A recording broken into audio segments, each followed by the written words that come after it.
Not today. So hang on. Give me a sec, because I gotta figure out how the fuck you do this. Oh, Jesus. It's so weird having to look at Tumblr now. Okay, give me a sec. Oh, shit. I forgot I still can't log into my Twitch account, so I can't, like, do the embed thing. How do you do the embed thing? I literally have no idea. Whatever. I'm just gonna put the... Do you just put the link? Oh, you just put the link! Oh, that's easy. Never mind.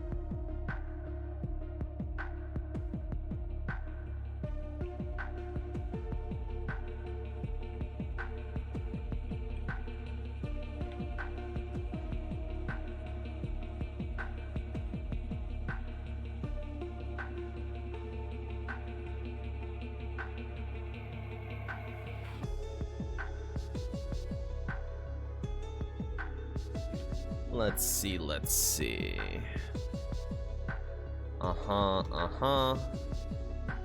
There's that. And now I have to announce to all the losers in my Discords. I mean,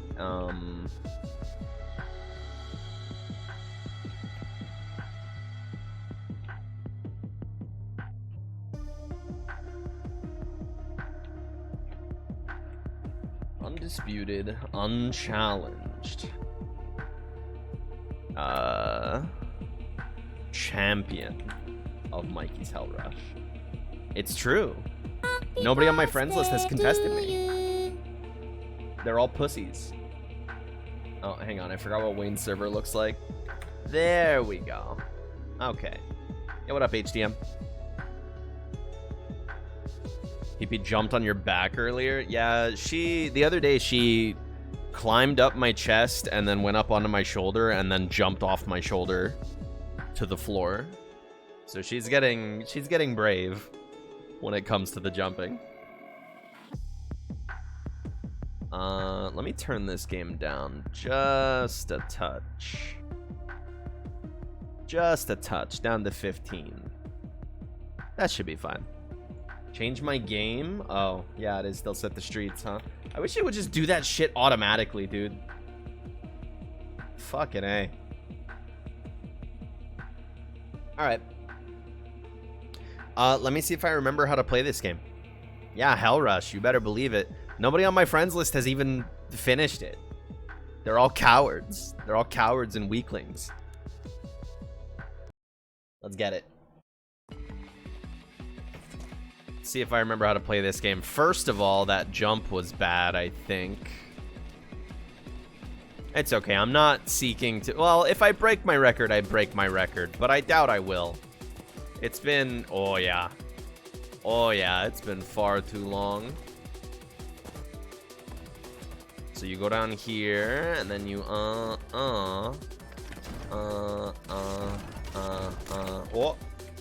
No! Why can you shoot the exit gate?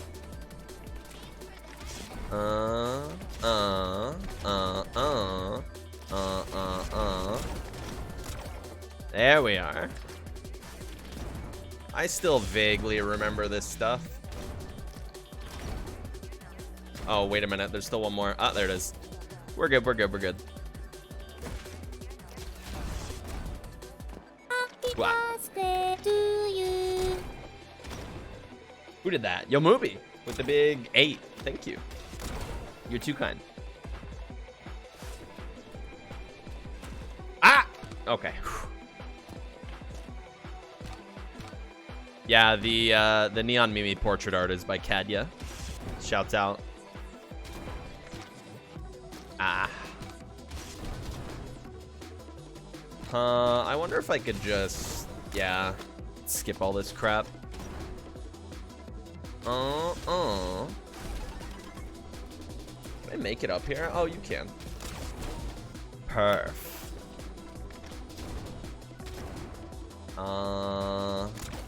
Yeah, this works.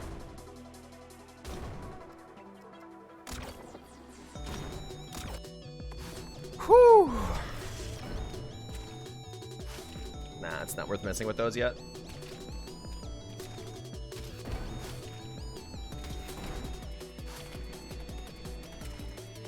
feel like you could do this without jumping, but whatever. Twitch warned you that it may involve drugs and or intoxication. Yeah, they added content warnings to Twitch, and I just enabled all of them because it's funny. Technically, most of them are usually true. Playing fighting games is basically the same thing as gambling, so... Oh, ew, I just got hit.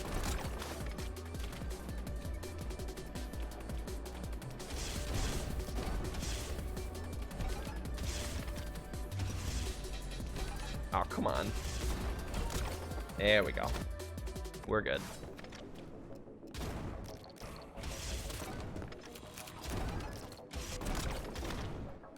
Happy birthday to you.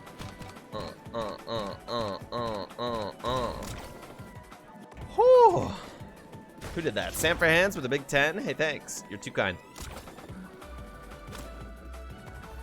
I can't believe I'm already at low health. What a fuck up.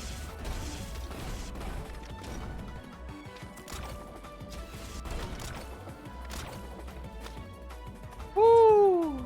There's the content warning thing for partners only. Oh, fuck, I got bamboozled. I forgot. I'm just gonna have to wish. This stage, starting you out with a rocket launcher with only one shot is evil. Because if you forget about it, you have to burn a wish.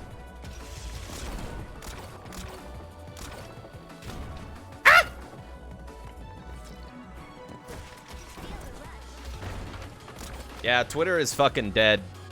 If you haven't heard the news or if you don't use Twitter, basically Elon has implemented a rate limit. You're only allowed to look at 600 tweets per day now. And I hit that within 20 minutes of waking up. So, Twitter's dead. Rest in piss. It's gone. Rippity doodah. What you gonna do? Aw, this route sucks.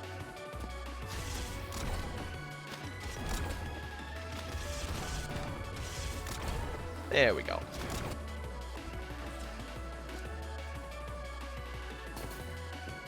Genuinely looking forward to when Twitter has to file for bankruptcy. I mean, yeah, it's nice and all. It's like, yeah, you know, oh, Twitter's gone. You know, fuck Elon. Like, yeah, that whole angle of it is nice, but you got to consider how many content creators, artists. Look at this idiot streaming fake game Neon Light instead of Ultimate Hero game Big Thinkers First Grade. Do you really want me to stream Ultimate Thinkers Big First? What was the game's name? I don't remember. Big Thinkers First Grade. That's what it was. And thank you, Mothman. You're too kind. What was I saying? Yeah, like, so many people rely on Twitter as, like, their main way of reaching their audience. So it's funny and all that it's going away, but also, bruh.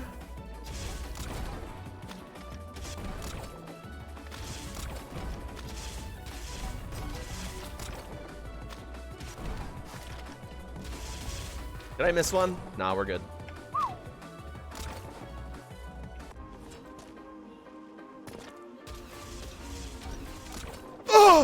Oh, wow, I picked up that card from underneath. Holy fuck. Did not see that one coming. I can make that shot, but I don't have another card to make the jump. Lame. Is this like a rocket launcher gimmick level set? Yeah, pretty much. So the level rushes are usually just complete the levels in one life and in one sitting. But Mikey's Hell Rush is specifically, it replaces all of the weapons in the game with Dominion, the rocket launcher, which makes it very fun. And as far as I'm concerned, is the main replay value of this game. I think I hit all of them. Nope. Ah, I missed one. Where? Son of a bitch. Oh, it's in that room up there. I remember. Right in there. Yep. I always forget those ones.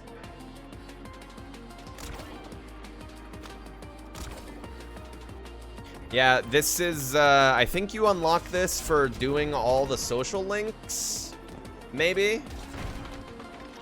I don't remember.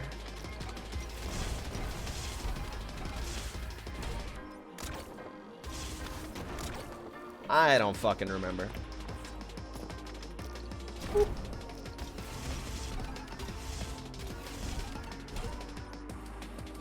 Yeah, no site's gonna be perfect, you know? Ippy-doo. Turns out people who run things are people who run things, and generally speaking, they're stupid in one way or another. Not me, though. I'm built different. I don't run any important things. I just run Discord servers. I'm incapable of being stupid in a way that matters.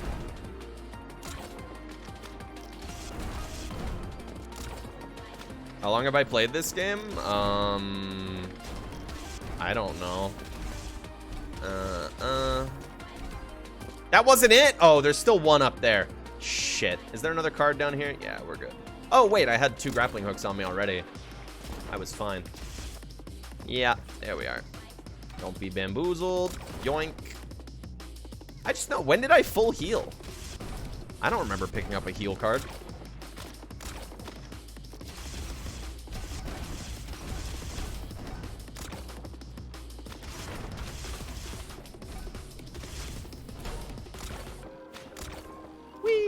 Heals with the wish? Oh, yeah, wishes heal you. Yeah. Yeah. Okay. Aw, man, that interrupted my momentum. Lame. Oh, well.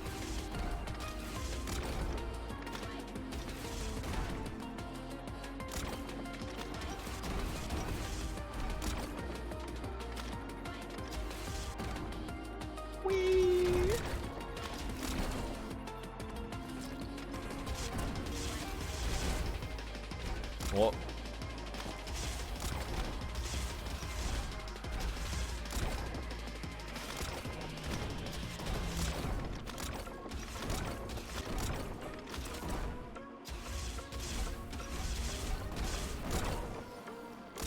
Whew.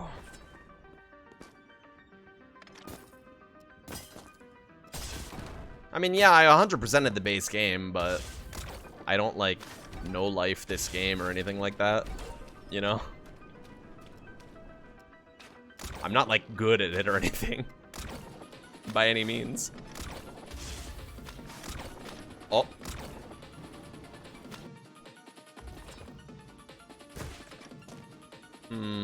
I never remember what route I used to do in this stage. I remember there was some dumb gimmicky shit you could do to skip a bunch of stuff. Is it down here? Is this what I'm thinking of? Yeah, probs. Oh, did I miss that? I sure did. What a dumbass.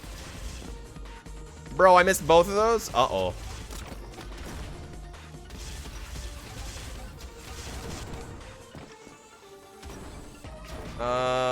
How is there still? Ah. Yoink.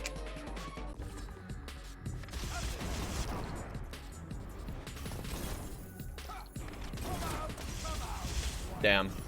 I didn't remember the positioning to hit him on the way.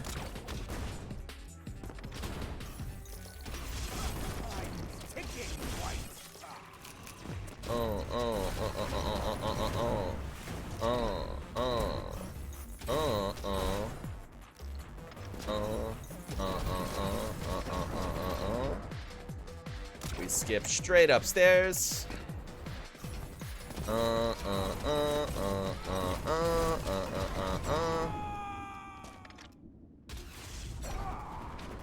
Whew.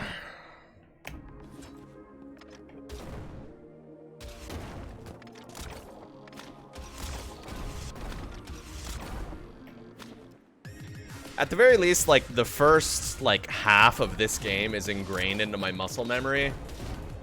But it's the back half of the game that presents the actual problems. Hey, my favorite level. I had a really high-ranking leaderboard placement on this level whenever the game first came out.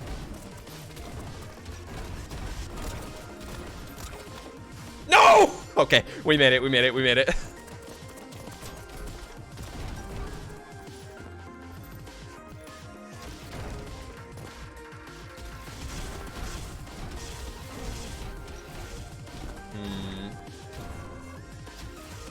Nice. Easy. No problem. Ah! Bitch. Close call.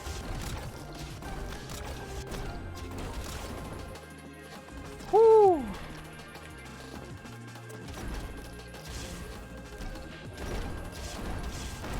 Ah, shit. I forgot about those guys. Oh, yeah, it's fine. I shoot him through here. Yeah. We're good. Yoink.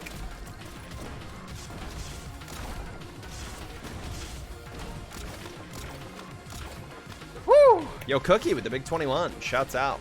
Boink, boink. Sure hope I didn't miss one. No, we're good.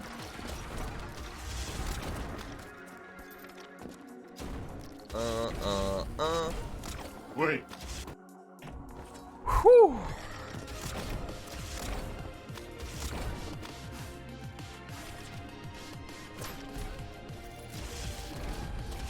Bitch.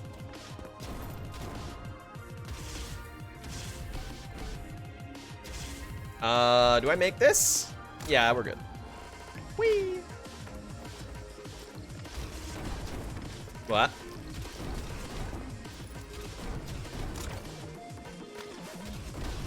Please don't tell me I missed one. All right, we're good, we're good, we're good. Oh, I missed. What a nooblet.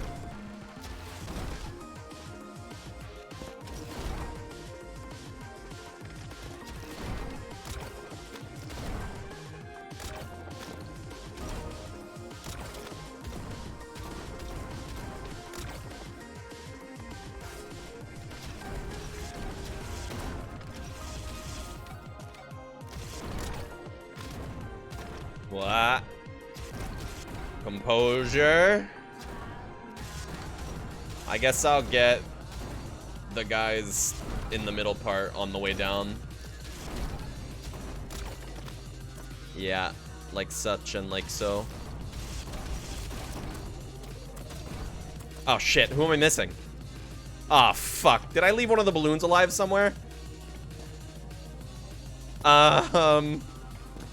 Who's even left? Maybe I missed one in the middle somewhere. Fuck. Was it one up top? Oh, man. Ah, there you are, you little bastard.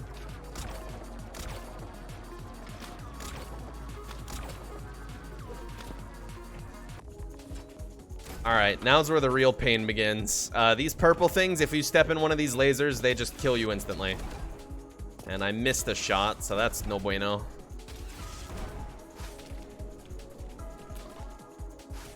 Happy birthday to you. Yo, who dat? Juliet with the big a number 18. Thank you. Yoink. I don't like this one because this part right here is a little bit inconsistent. That shit right there. Sometimes you can shoot that and the chain reaction just like won't work properly.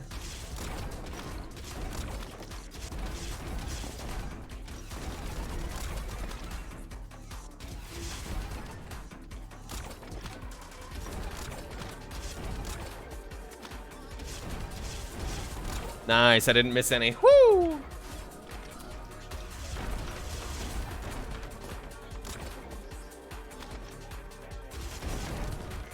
Weh. Alright, we're good. Not ideal, though, because now all these lasers are left around. Maybe I just pick up an ammo card and then... Oh, I see. Well, whatever. I basically just went through that level as you do default.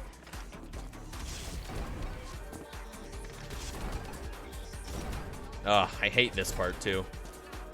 This is how you get stuck on that shit. I should have used the grappling hook there, I think.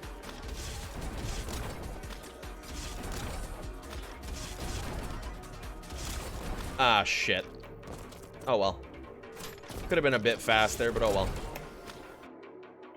Oh, well.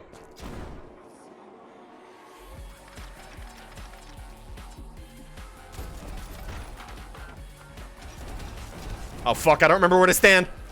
Ah!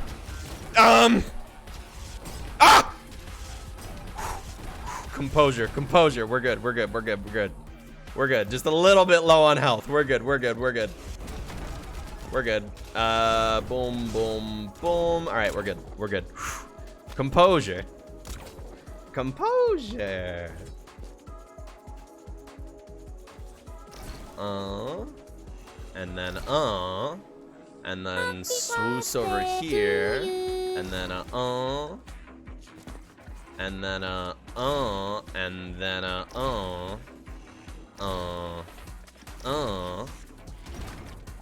Oopsies. Wasted a shot. It should be fine.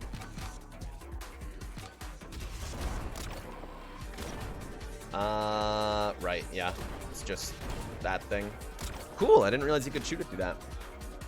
Why am I so slow? Well, you see, I was born this way. I'm sorry to say. Why did you get a drug warning for my stream? Unfortunately, it's just a universal thing.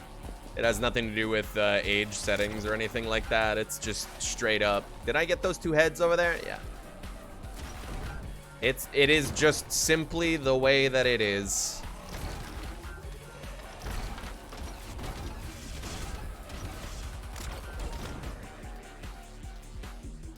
I should play Big Thinkers first grade so I'm not so slow. Shut the fuck up. Pipe down, you. Oh, I used both of them. Ooh. All right, we're good. We're good. We're good. Composure. Yeah, this works.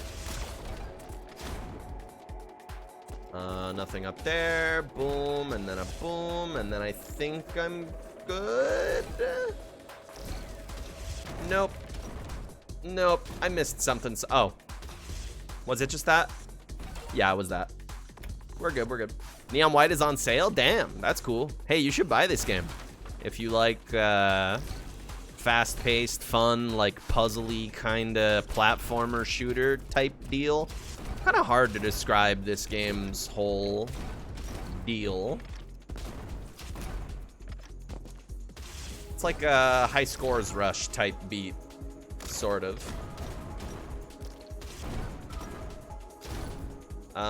If you want it to be that kind of thing anyways. So get that, and then get that. That'll take care of this head before it shoots me to death. And that should be all right. Yeah, perf. Just when you play this game, just skip all of the cutscenes and don't listen to any of the dialogue. That's all. Just this, what you see right here, this is the game. Nothing else.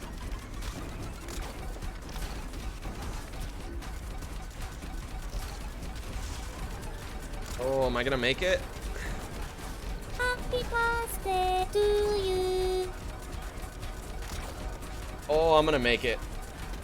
Oh, but I missed something. Let's go. Yo, Gur with the big raid. What up? What did I miss? Oh, I missed that and that. And that. Are we good now? Did I miss? Really? Oh, bro. It's okay. I have plenty of shots. Okay. Where you? What do you mean? What do you mean? There. Thank you. Yeah, it's because you raided me. That's why I... Oh, shit. Okay, we're good. We're good. We're good. We're good. Oh, shit. I don't remember this at all. Yeah. This is probably fine. I don't think I missed anything behind. Oh, man, when I get to the mimics, it's gonna be so annoying. There we are. We're good, we're good, we're good.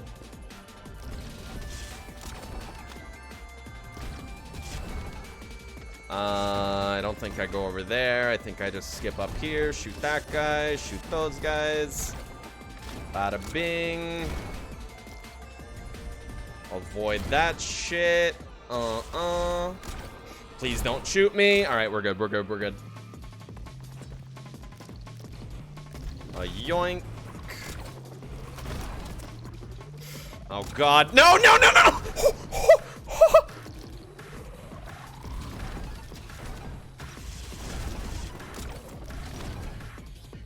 We're good, we're good. We're good, we're good, we're good, we're good. We're good. Do you gotta redo the entire run if you die in this mode? Yes.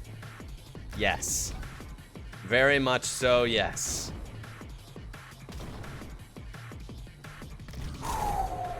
I don't remember how you do this part quickly. With the minion. You like it when I have a panic attack? I've only ever had a panic attack once, and that was under some pretty extreme circumstances. Besides that, I don't think it's ever happened.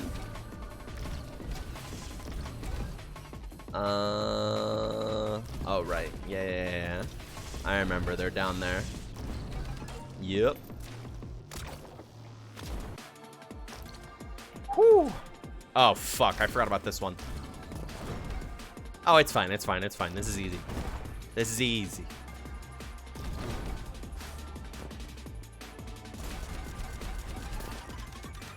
I would love a rocket launcher. Actually, I think I could have gotten one, but I just missed it. Because didn't I just kill a yellow dude down there? Yeah. We're good. We're good. All right, so this is when mimics start spawning, right? Yep. Please don't kill me. I remember struggling really hard to get a dev time on that stage. I don't know if I ever did.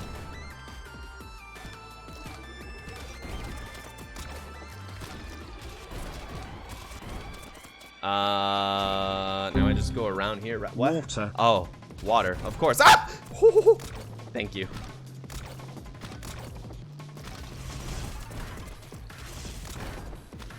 And now you just hang on. I thought I hit that chest. Uh-oh. No, no, no, no, no. No! Okay. Composure. Oh, fuck. I don't remember what the deal with this one is. Yeah, sure. Sure. Sure. Sure. Sure. Perfect. Perfect. Perfect. Perfect. Perfect. Not even close. Alright, so, and then, and then,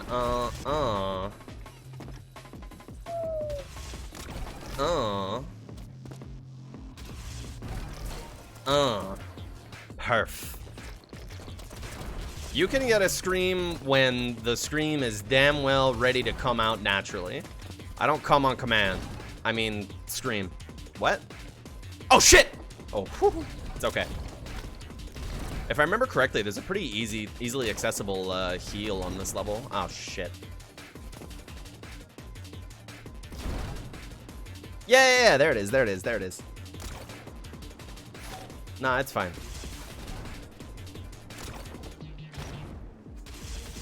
It's fine, I didn't say anything zany or wacky or weird. I never do that. Oh shit, I accidentally double tapped. We're good. I'm full on HP anyways. I ain't got nothing to be scared of. Wait, don't the mimics instantly kill you? I almost fell for that. Almost. This is the level where the rocket launcher actually gets introduced in the real game. So, oh boy, oh boy, oh boy. Well, it would appear I have fucked up. Do I have to use a wish here? I think I do. Come for me. Do what? Oh, okay, you spelled it normally. I think it's Take On Me is the song lyric. Oh yeah, I think you could just grapple up to this one. That's not what you're supposed to do. That's not what you're supposed to do. That's not... All right, back to level 1.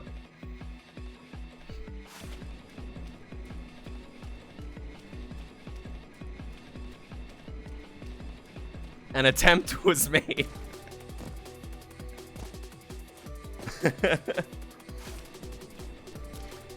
Oh! All right, back to level 1. Looking good. Looking at level 1 gives you nightmares. What? Trying to get dev time on this level?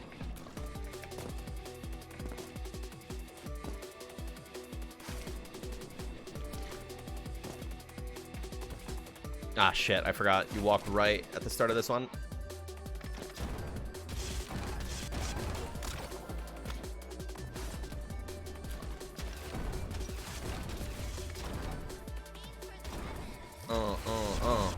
No, I don't want to wish. No, thank you.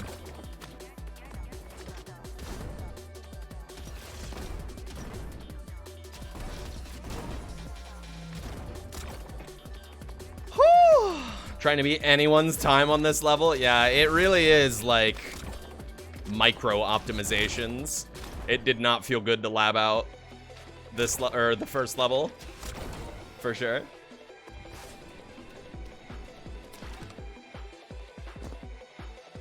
Ugh. Boop,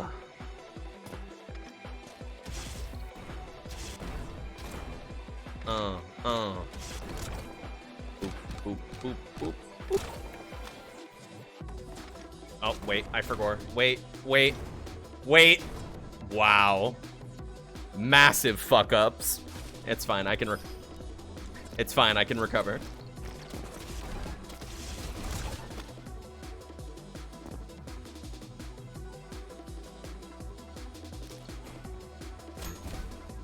What do you mean there's still one alive?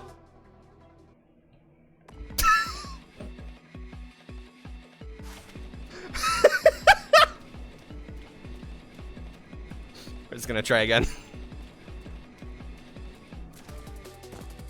We're just gonna try again. It's fine.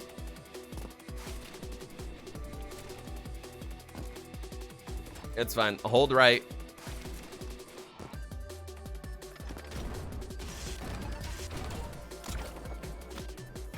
Oh.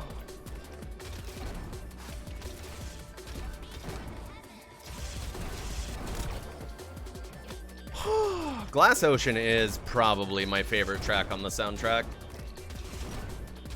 And by my favorite, I mean objective best. Because I'm always right.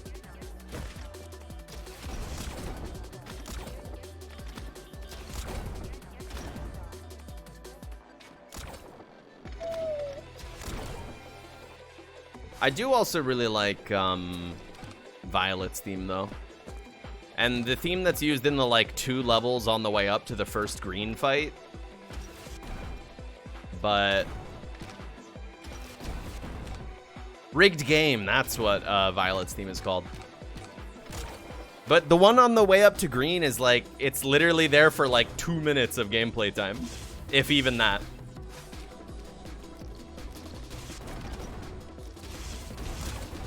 Are you joking me, brother? It's Machine Girl, they're all good? Eh.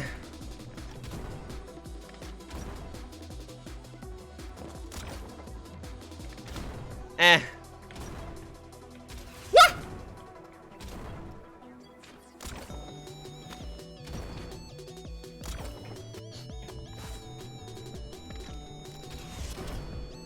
I think it's also the ending thing. Damn, you watched the credits?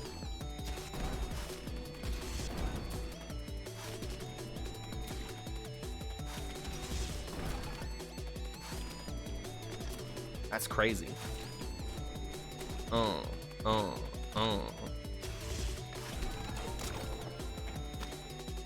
This soundtrack is like primo smoking music though.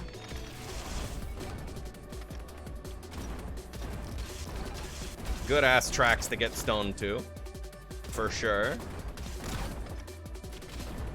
I forget how to make yourself go faster here with explosions. But I remember that being a thing.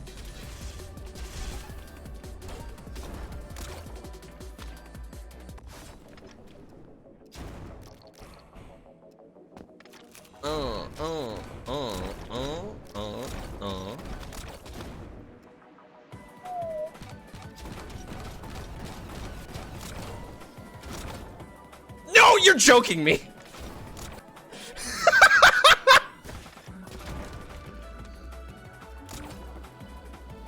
Bro.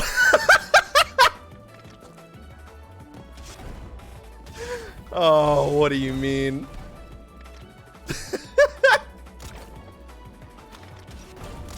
Just because I misclicked and I accidentally fucking grappled.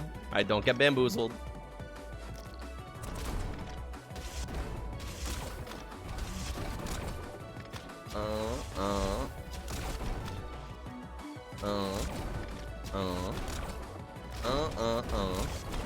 Oh. Not what I meant to happen, but it works.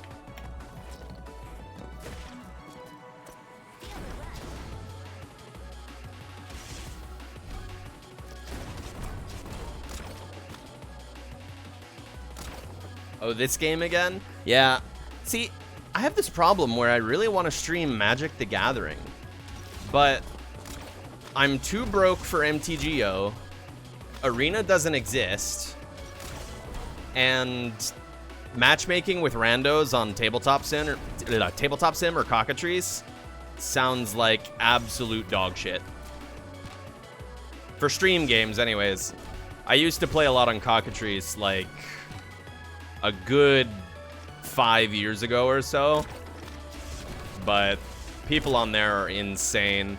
I remember this one guy on the Woogerworks server. Their name was like, what was their name was literally something like Lolly Tentacle Lord or some shit, and they literally played one commander deck, and it was Azusa, Lost But Seeking, mono green, hard ramp into Eldrazi Titans. And it was the most boring. And that dude would always show up in my lobbies on that Cockatrice server. It was the worst. The most boring ass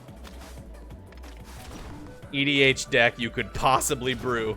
And that dude would always be in my lobbies. So painful. My other problem is I want to play, like, Legacy. I don't want to play Commander. I've had my fill of playing Commander. I've been watching a lot of Bosch and Roll, and I want to try Legacy stuff. It seems fun. Ain't he the same one who bitched when I brought a mirror deck? Oh yeah, I made a Shapeshifter Tribal list back in the day where I just played everybody else's stuff. And yeah, I feel like that guy probably scrub quoted about me playing Shapeshifter Tribal. People spend so much on those cards? Yeah. Yeah. Not me. I mean, when I was in high school, I would buy packs and shit, but in my adult life, bro, I got bills to pay. You gotta be some kind of fucking software engineer or some shit to be able to afford playing Magic the Gathering for realsies. I mean, there's like those card hoarder accounts, right? But you have to pay like a weekly subscription fee. It's like, I mean, I guess it's better than paying thousands of dollars for a one of, you know, but it still hurts. Just remember me buying so many swamps. Yeah, that is a thing that happened. Whenever I was super new, my my LGS that I went to was like right down the street from my house in upstate New York. Shouts out Infinite Lives. I think they're closed nowadays. But they had these little packs that were labeled like Swamp, Forest, Mountain, whatever. And I was like, oh shit, so are these just like pre-made boosters or some shit? Just full of like chaff cards? Yeah, I'll buy like 4 of those. And the dude at the desk was like, dude, are you sure you need that many swamps? And because I was new to the game, you know, people who don't play Magic or who are new to it, they always conflate like the colors and the mana, right? And the land types. So I figured swamps was shorthand for black cards, and I was like, yeah, mono black seems cool. I'm into it. And then I get home and I open them all up, and oh, it's just a bunch of basic lands, and I was like, oh, right. Yeah, no, this makes sense. This makes sense now that I think about it. I remember going home because a dude at the LGS gave me just like a stack of cards to play with. in, it was probably standard if I were to guess. I started playing around when Innistrad first came out, like the original Innistrad. And I remember I saw this black creature with flying and death touch. And I was like, bro, are you joking? It has flying, and if it hits the other player, I win instantly? That's not how that works.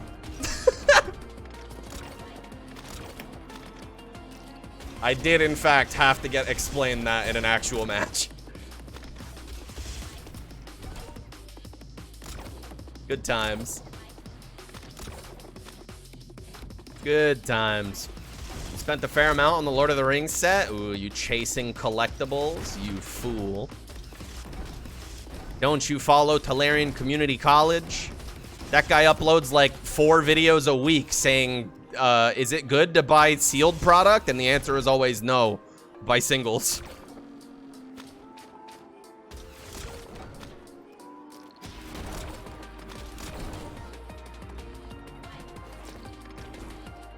You thought that when playing Inscription, that Death Touch would work on players? Yeah. Inscription was cool. What a neat little game. I had some issues with it. Did not care about the Germa stuff at all. That whole thing is just so tired and boring. The stuff that was going on in the actual game was like cool and interesting, and all the Germa stuff was just so fucking boring. The what? So in Inscription, it's like a card game, but it's like haunted, right? And there's like all these segments that are like live action, like YouTube videos of like a white YouTuber guy doing card game unboxings. And at the end of the game, he dies. Whoa! The game was evil. It had Hitler in it. And it's like, oh, this is so tired and stupid and boring. You had such a good thing going on, and that's what you go with? Really? It's so fucking whack. But the game was really cool. So I can't knock on it too hard, but big weak point was that Germa crap in the game.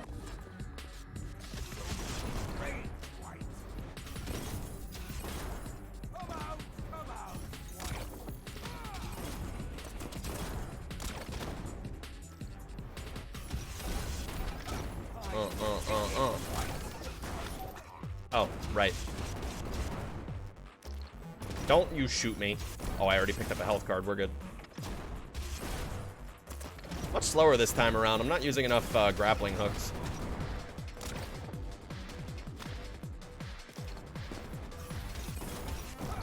Oh, did I just break 2 of them in one? That's pretty good.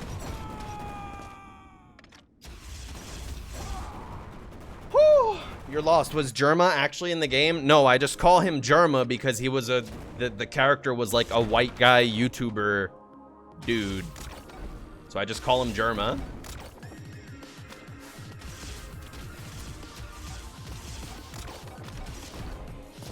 He was like the Lucky Carter or some shit. I'm not gonna remember that. I'm just gonna call him Germa. Yeah, I did not care for those plot points at all.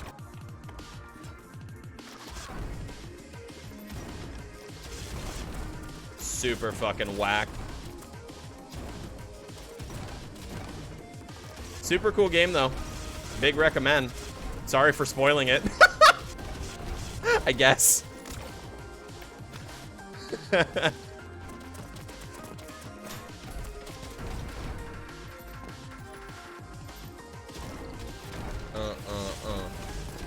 It's okay. The plot is the weakest part of it anyways. Just play it for the game.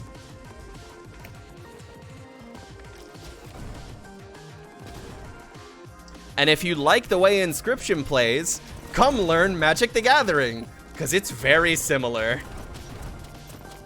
And it's a lot of good fun, and you can play it for free, and you can play it for free in my Discord server with cool people who will teach you the game. And it's not that complicated, depending. Asterisk, asterisk, asterisk. It's not that complicated.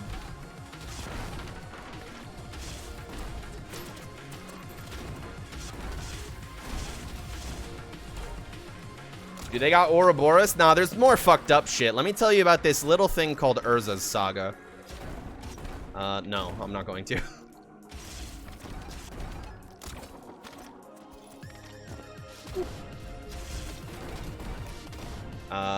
Who did I miss? What? Huh? Oh.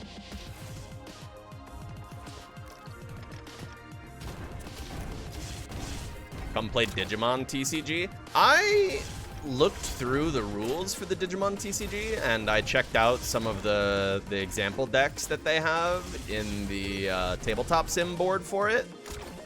That game seems pretty alright. The concept of taking a few cards off the top of your deck and those act as your life total, and they have unique effects that occur when you lose them as life, you know, if that makes sense. Like, if you get hit for 1, then you lose 1 prize card, but that prize card has an effect that happens when you lose it, you know? It's interesting. It's interesting. Also, the evolution mechanic is funny. Weird that there's a card game with a breeding phase in it, but, you know, it's all good. It's like the Pokemon prize cards. Yeah, but the Pokemon prize cards don't have an effect when they're spent. That's just, you take some cards out of your deck, which potentially thins tools out of your deck, which is another interesting angle of it. But they don't have effects that happen when they are spent as your life, you know? Like in the Digimon TCG, it'll be like, you know, when this card is spent as part of your life total or whatever, draw 2 cards or some shit like that, you know? I don't like the Pokemon TCG. That shit is kusoge to me. Power to people who enjoy it. Live your best life. Not for me. Yu-Gi-Oh! Is also kusoge. Not interested. Not interested. I don't understand the appeal of Yu-Gi-Oh! Personally. It's so, I don't want to call it solved, but it's just so stagnant. It's like, all right, you're going second. Do you have a hand trap? No. Do you have Dark Ruler and a board wipe? No. All right, shake the other guy's hand. Like, that's it. That's the whole game. Yeah, see? This fucking level. Did I mess up back here, or was it up here? It was up here. Remember what I said about these chain reactions just not working sometimes? Not a fan. Blossom? Blossom is a hand trap.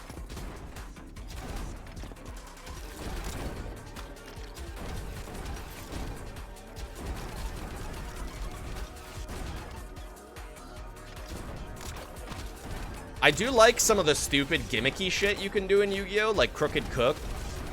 Like, that kind of shit is funny, but I don't like how, like, there's no points of interaction to me. All the Yu-Gi-Oh! Players I've ever known complain about Magic being too slow because sometimes a turn is just land go. But personally, I like that. I like Magic's pace.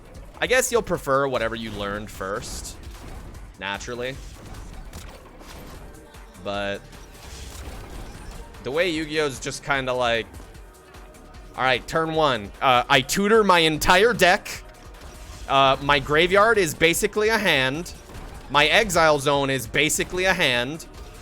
And my extra deck is basically a hand. And my deck is also basically a hand.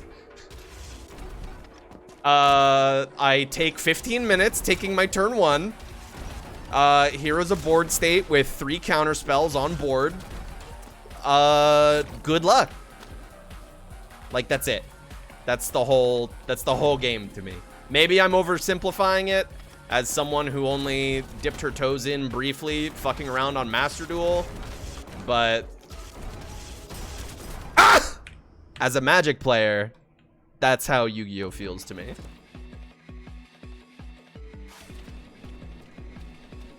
Like, Exodia FTK is funny.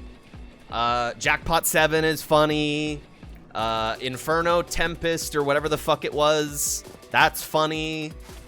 What else? And Crooked Cook, and then yeah, that's like basically it. All the real archetypes Yes, I couldn't. Yu-Gi-Oh! Is all about the card metaphor storytelling to you? Yeah, you should see Magic the Gathering, where every set is an actual story. It's crazy. All the sets are locations, and they have characters and stories, rather than just, here's a hot dog with a wicked grimace. An actual story that sucks ass? I don't pay attention to it too much. The people that enjoy it seem to enjoy it, except for... Hey, thanks, whoever that was. I can't read that, but thanks. You're too kind. You didn't scare me. Nice try, but thanks. White. White. Thank you. Hot dog with a wicked grimace is cooler than Jace? Anything is cooler than Jace. You can't oversimplify Magic's story to just being Jace. There's a bunch of cool characters in there. And cool planes. Innistrad is awesome. I like Innistrad. Alara's cool. What other planes are there? Theros was pretty cool. Tarkir seemed cool, but I wasn't playing around the time that Tarkir happened. So I don't really know much about it, but it seems cool, except for the big focus on dragons. I think dragons are lame. Ravnica is a really cool setting. It's a bit overdone, but I really like Ravnica as a setting. Amonkhet was fun. Amonkhet was pretty fun. Is Magic not the same as World of Warcraft? No. No, that is Hearthstone. That is the Goo Goo Gaga game for babies.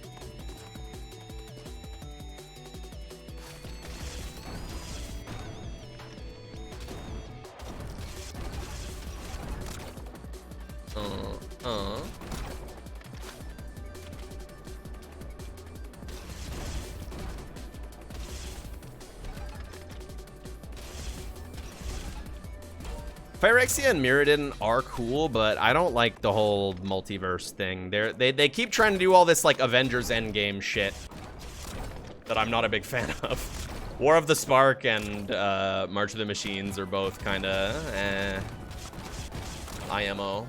Uh-oh. Wait. No, I need it. I need it.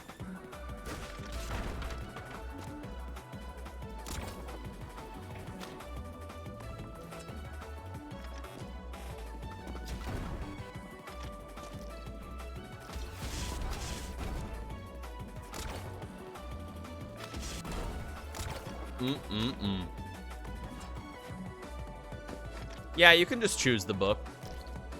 I feel like it's generally not a good choice, though. Maybe there's, like, some level where it could get you a pretty crazy skip somewhere, but...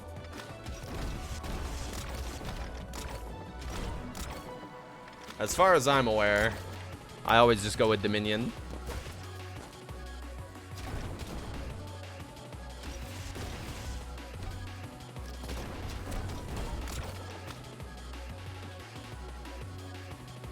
This TCG talk reminded you there's a Dota TCG?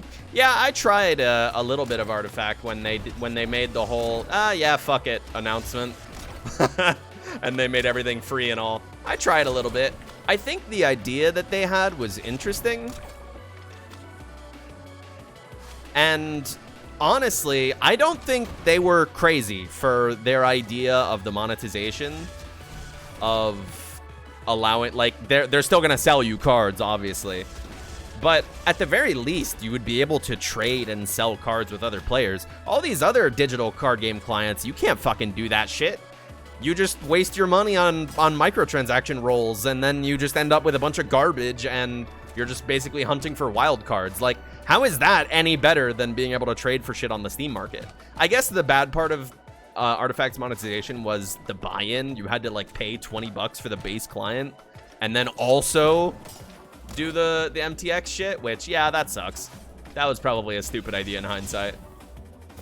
But the idea of being able to trade stuff on the Steam market and shit, I think that was a fine plan compared to what all these other digital clients do.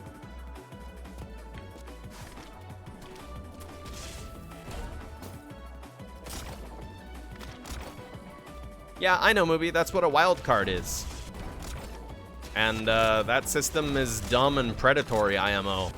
It encourages you to just keep wasting money on these packs. So rather than just buying the single that you want, you have to keep getting packs to get wild cards, to dust cards, to get wild cards, to get the cards that you want. Instead of just yopping onto the Steam market and buying a Ragavan, you know? Or whatever artifact's equivalent of a Ragavan would be. Ogre Magi. Instead of just yopping onto the Steam market and buying an Ogre Magi, you know?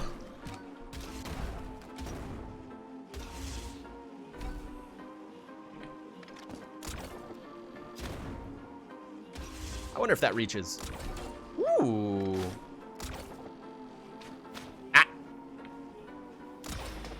But in general, I'm too broke to be paying for card games in the first place, so I just play them for free.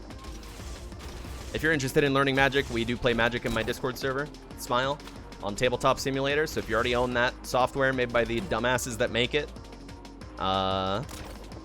very nice and easy way to play Magic for free. They've also got the Digimon TCG on there, which I mentioned earlier. I briefly checked out the client, or the table that they have on there. Interesting looking little game.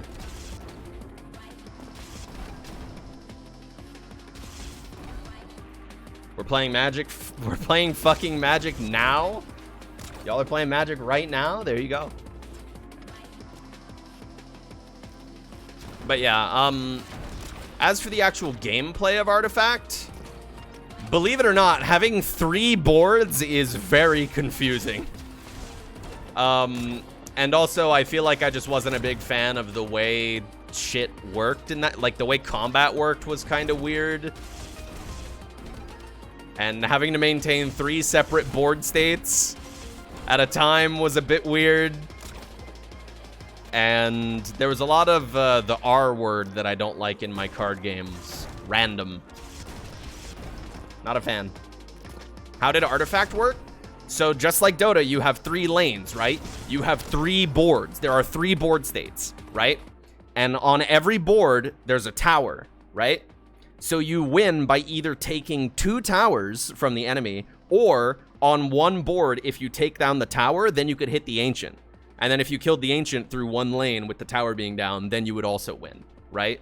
So basically, you had to win either on 2 boards or really hard on one board. Is the basics of how it worked. And then the way combat worked was, it was kind of like Yu-Gi-Oh, where there's like slots on the battlefield. You know, you can only have so many of a thing, or so many creatures rather, on the battlefield. And they had like arrows drawn on them, so you would have stuff you couldn't, like in Magic. It's not like in Magic where you just swing and the defender decides what hits what, and it's not like in Yu-Gi-Oh where the offender decides what hits what. There were like arrows drawn, so it was like, all right, I put a guy with a forward arrow here and a guy with a diagonal arrow here, and then they're gonna 2-on-1 the guy that's in front of the space that the first guy is, you know? It's like that. It was weird. It was weird. Yeah, it was positional. Yeah. Yeah. Not a big fan. I love the way Magic's combat works. Putting the onus on the defender to make good blocks. It's so much cooler than Yu-Gi-Oh. Not to just harp on Yu-Gi-Oh this entire stream, but it's so much cooler than the way like Yu-Gi-Oh, or I don't know how Hearthstone works, but I assume it's similar to Yu-Gi-Oh, where you just declare, hey, I'm hitting this. It's so much more interesting to put the onus on the defender to make like actual calculated decisions, as opposed to just, me hit this now. Hearthstone is like Yu-Gi-Oh? Yeah. Bleh. Bleh. Grody.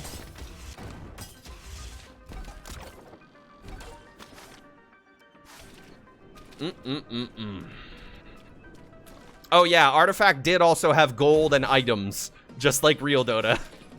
That was also confusing. What a weird game. What a weird game.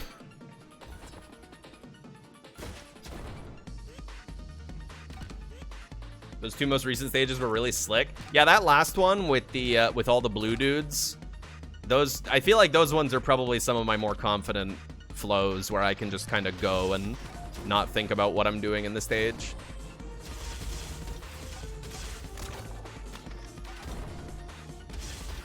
Oh yeah, I've been rereading, I've been reading for the first time Hunter x Hunter, because I feel like evaluating it by the 2011 anime isn't particularly fair, because a lot of people say that the 2011 anime is a bit too long and stinky. I maintain my position that alright, I think the Chimera Ant arc is better than I give it credit for, but only once it really starts going. The start of the Chimera Ant arc is garbage to me. Absolute garbage. The start and the middle point, but once it really starts going towards the end, I think it gets there. I think it gets there. Hello? Did he? Oh, there you are. Hey, bud. Jesus.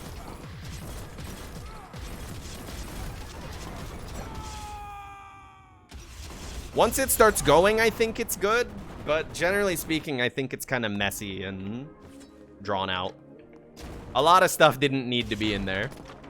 Like the part where Togashi was like, oh yeah, shit, I forgot about the Phantom Troop. Remember how I was setting them up as like plotting and doing shit in Greed Island? Oops, I just completely forgot about them. Here's a part where they just fight a bunch of jobber Chimera Ants for no fucking reason. That part was so stupid. Drawn out. Have I seen the latest arc though? No, and I don't think I'm going to. I don't think I'm gonna continue reading. Shit.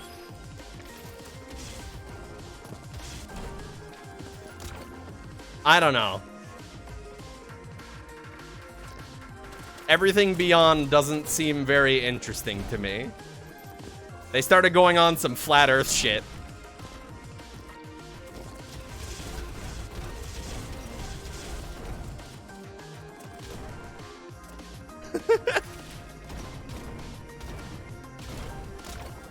But yeah, after reading through it, I can easily say reading it is definitely superior to watching it. Togashi's art style and his paneling and shit are like fucking spectacular. And that shit was a real treat to read through. But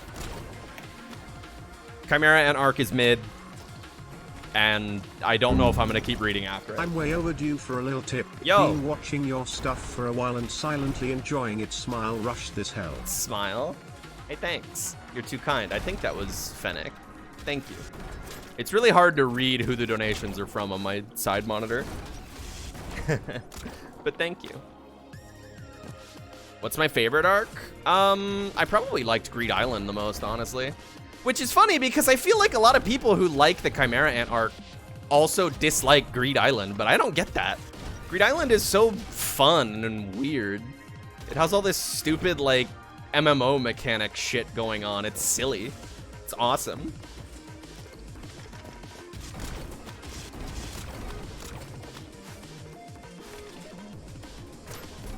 Remember liking Chimera Ant arc and Greed Island? Well, yeah, I'm not saying that you people don't exist. I'm just saying I feel like I often see the opinion that Chimera Ant good, Greed Island bad. And I do not understand Greed Island bad. It's silly. It was set up because he got the cartridge and the ring before the whole Yorknew auction arc. So it was set up, and then the payoff was great. It was really fun. Razor was cool. Hisoka got to do a bunch of stupid shit. I thought Genthru was kind of funny. He was all right as a minor villain. It was all right. And then, yeah, Chimera Ant just kind of, like, comes out of nowhere. It's like, hey, remember this guy who was at the start of the comic? Well, here he is. And then a bunch of shit happens. Also, I'm gonna be real. Unpopular opinion. I mean, Knuckle is a great character, right? But people, I feel like I remember people like hyping up his ability as being cool. You know, APR. I feel like people hype up his ability as being cool. It didn't do anything. It never did anything. It locked Gon out of his Nen for like 30 days. And then after that, it didn't do anything. Like, he kind of had relevance in their plans during like the actual big fight in the Chimera Ant arc, but he didn't do anything. Generally speaking. There was a threat of it doing something, but it didn't do anything. It's like the Mike Ross Laura fireball. What did it do? Nothing. I know One Piece, what's the biggest bug Luffy has ever seen? I don't fucking know. That's a long comic. You think I can remember every old bug that's in that comic? At the very least, there's no Cell Frieza looking ass bugs with magic powers that are powerful because they're the special bug. I don't like the Chimera Ants. I think they're boring. They come out of nowhere, no setup. I mean, I guess there is kind of the setup of the world of Hunter x Hunter being like that kind of world. But they just kind of come out of nowhere. They do their thing of being really overpowered. They kill off a bunch of side characters that you don't give a shit about because they've been on screen for like 5 chapters tops. And then some pretty decent climactic shit happens, and then that's about it. There was a bug on Thriller Bark? I don't remember that shit. Oh yeah, there was a big spider thing there, wasn't there? But didn't Brook fight that?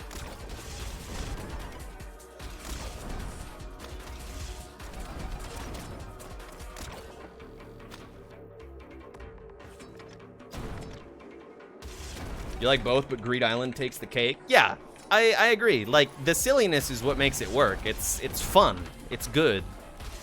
Everything in the Chimera Ant arc is... Oops. I just lost at the exact same spot that I lost my last run.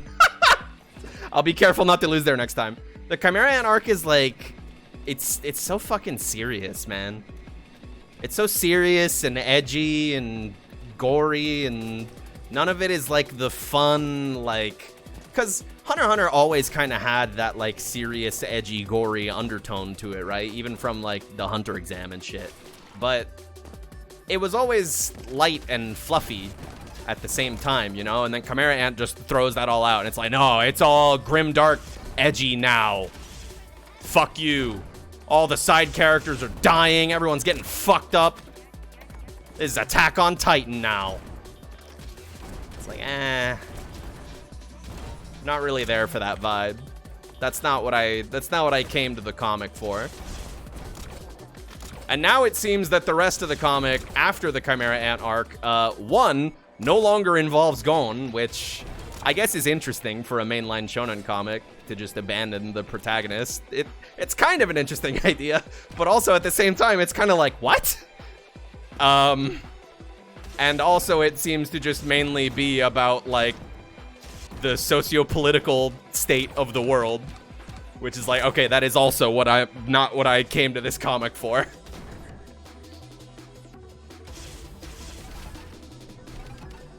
But I mean, hey, whatever, man. Live your life. I've got Popeye's blackened chicken sandwich on my brain. Word? Downloading pictures of it into Seoul. That was such good delivery. Thank you. I think that was Runabout. I think. Thank you. You're too kind. I had a burger today. It was excellent. Yeah, I don't know. Like, I get this feeling where I'm like, in my head, I'm thinking about my opinions of Hunter x Hunter, where I'm like, well, it's not what I first thought it would be, and the main character's not the same person anymore, and I don't like it. And I'm thinking of my opinions of Hunter x Hunter being that, and then I'm thinking of the same people who think the same thing about Vinland Saga after Season 2. Or, you know, the Kettle's Farm arc. And I'm like, huh. Am I kind of being the same genre of person there? But I think it's a bit different. Because Vinland kind of establishes its whole thing from the get-go. It's just a very slow burn. I feel like Hunter x Hunter just kind of like changed course, you know?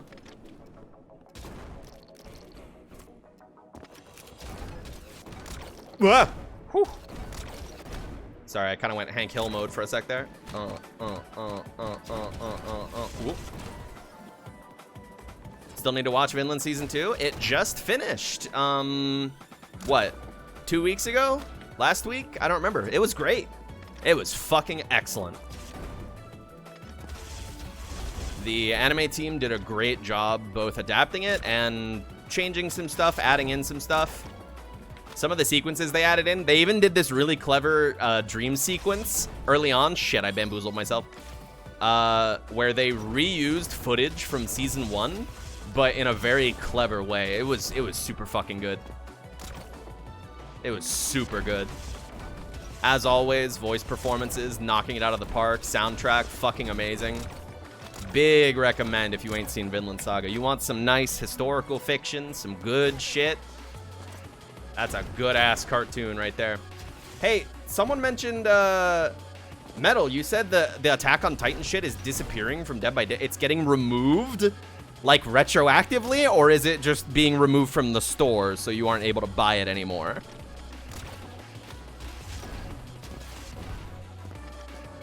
Off the store. Okay. What's the worst piece of media I've ever viewed? Probably Oreimo. Probably Oreimo. Back when I was a young teenager, you know, I would browse like A or whatever, and I'm like, you know, there's a lot of hubbub about this cartoon. Let's see what's going on.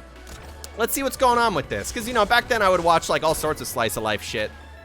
And then I watched that and I was like, this is really bad. Like, watching that, I forced myself to finish the entire first season, because that's all that existed back then, I think.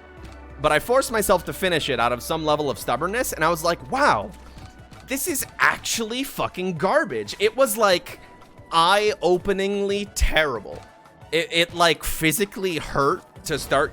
For the record, for those of you that don't know the abbreviation, Oreimo is short for Ore no Emoto. It's my little sister can't possibly be this cute. It's garbage.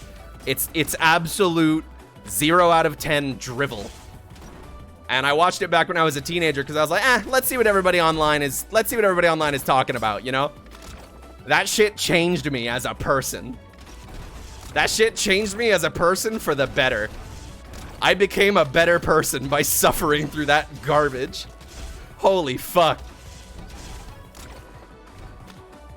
The title itself sounds bad? Yes. Yes, it does. It's awful. It's awful. It's awful.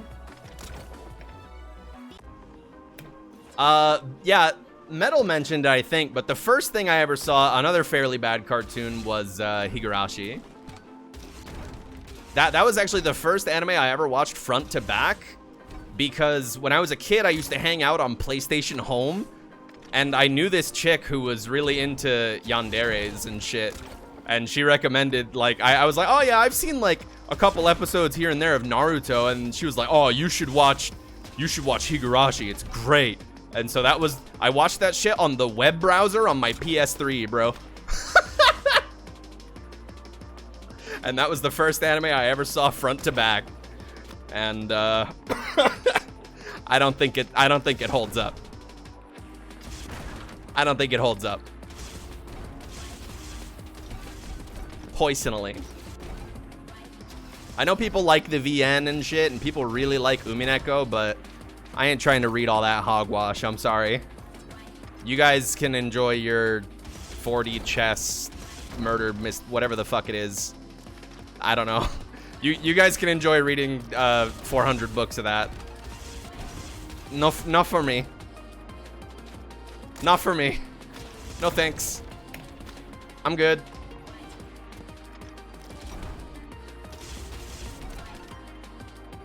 I'm good. How do I feel about the voice actors so far for the Dunmeshi anime? I would have to go back and rewatch the trailer because I don't remember it, but it sounded good. I remember thinking it sounded fine. And I remember thinking the trailer looked great too. I always harp on about it, but Trigger did Cyberpunk Edgerunners, which was amazing, by the way, if you haven't seen it. I know, right? It's like an anime based on Cyberpunk 2077. Are you for sure? But no, it's a pretty fucking decent cartoon. And it's really cool to me that Trigger they got to do this futuristic cyberpunk aesthetic cartoon, and then they get to do this high fantasy, colorful cartoon right afterwards. It'll be cool to see how they handle it, like art-wise.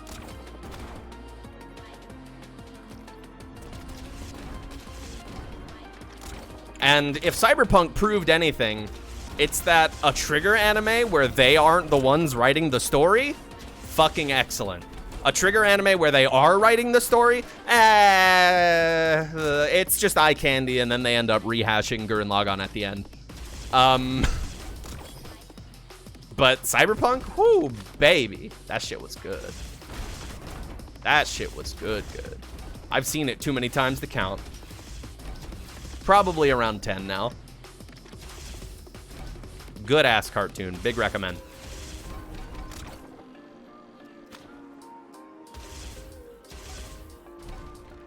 Think you will watch Redline again? There's another thing we've seen a billion times in my Discord server.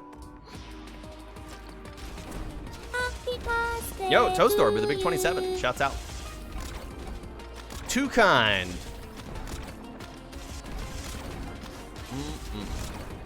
Oops. Ah! Misinput.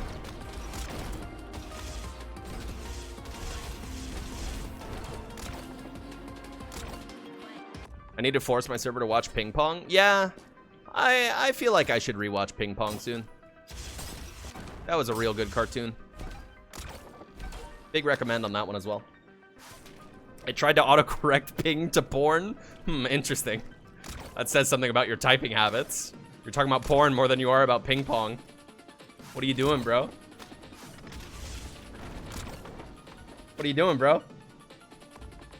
You're still uninitiated on Redline? Ooh, you gotta. That's a good ass flick right there, dude. You gotta. You gotta. Redline fucks hard. So what if I go over here and I grab this instead of skipping it? Oh, oopsies, I meant to do this. I probably had enough to make it.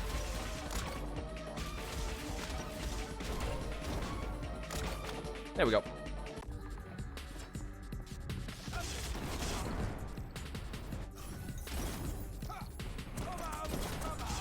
Damn. At some point, I learned the spacing there to get that hit while he's traveling, but clearly I don't remember it.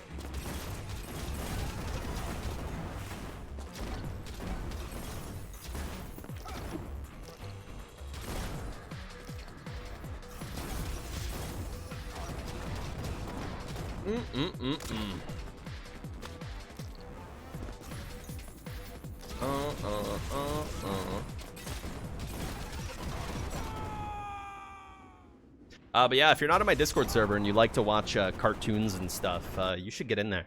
Because usually if I end up getting drunk, I end up watching anime in there. I'm too broke to afford booze recently.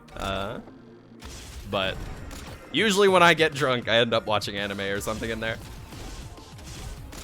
Usually at ungodly hours. I don't like schedule my watch parties or anything. I just do them whenever the vibes are right. So rip to you if you miss them.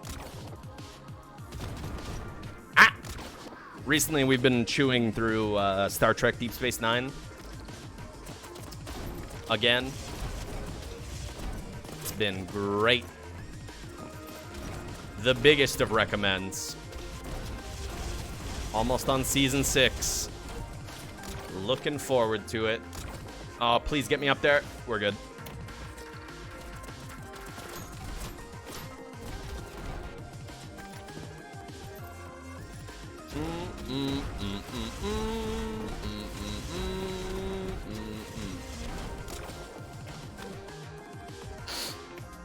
Ugh.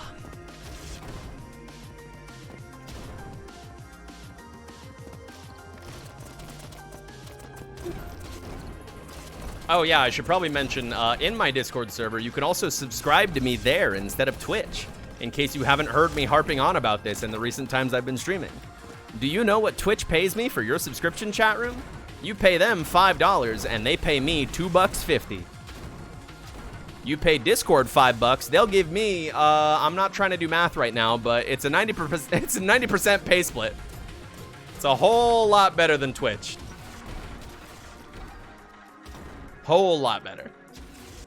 So if you sub to me on Twitch, consider subbing to me on Discord instead. Technically, I don't know how kosher that is in terms of the Twitch TOS, but consider subbing to me on Discord instead of Twitch. They pay me more money.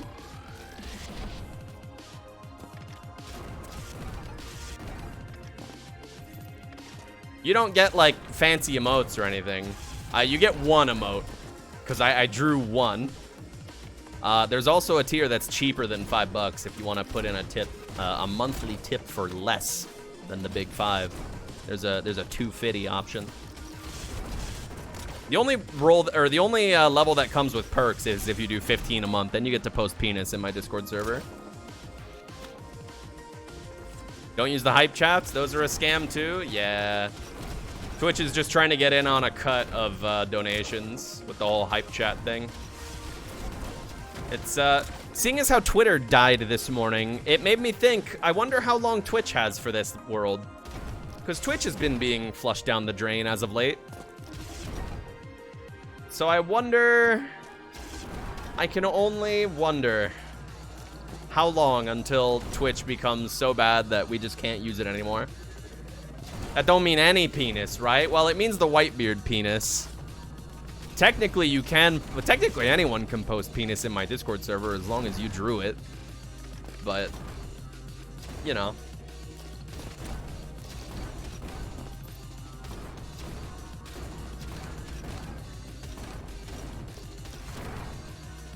You know. You give it 2 years or less? Yeah, something like that. I'm gonna have to look for a real job at some point. There we go.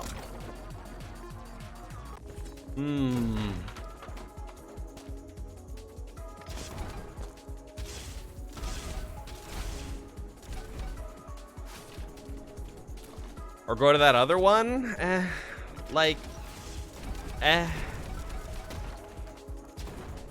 Any alternative is just gonna eventually run into the same problems that Twitch has.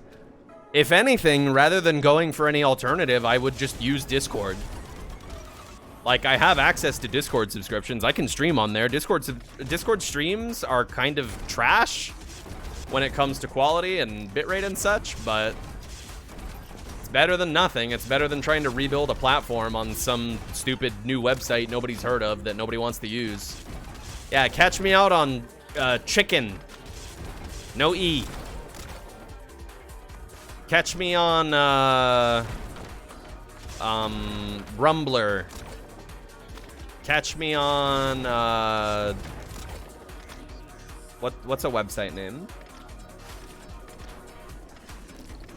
I don't know, you get the bit.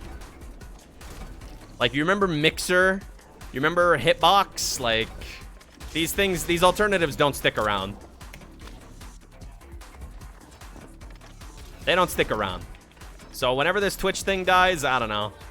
I guess I'm a Discord gal, and if Discord ever dies, then I don't know, shit. We're going back to Mumble.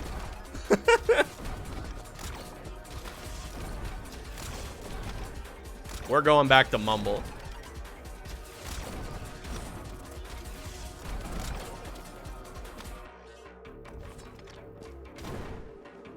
Streaming on GameFAQs ASCII art? The internet's kind of regressing, huh? I mean, I don't know if it's regressing so much as it's like a bubble that's popping, you know?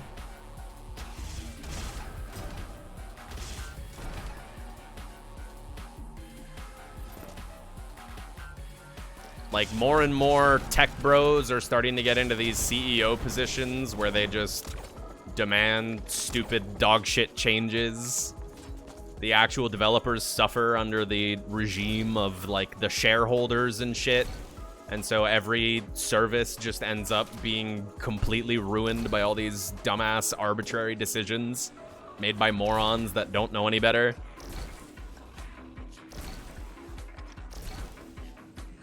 It just be do.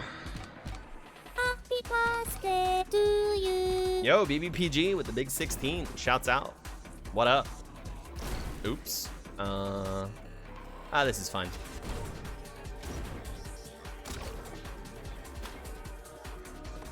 Hope you can stay in research and not corporate tech jobs. Yeah. Yeah, I don't wish that shit on anyone. Fucking A, man. Rip Twitter, dude. Rippity doodah. Oopsies. Oh, I'll be fine. There's another card right around here. We're good. We're good. Yoink. What if we made it good, though? Yeah. Imagine. See, that's the thing is, like, you know, like co-host, right? Like, these smaller alternatives will, like, pop up, but then they can't run it because they don't have the funding to support the user base of users migrating from shittier platforms. And then they either fade away into obscurity or they take on, you know, funding. And then what comes with funding? All right, pump the service full of ads. Implement spaces. You know, so what you gonna do? As long as we got this whole capitalism thing going on, I don't think the net is gonna be very nice or usable.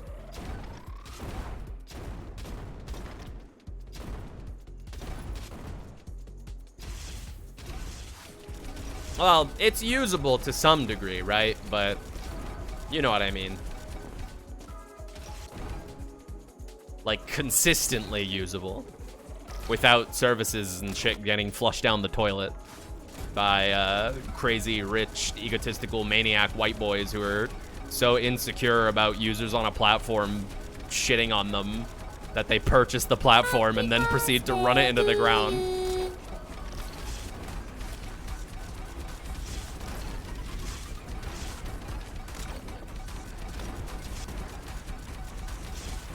Oh shit, there's no way I'm gonna make this.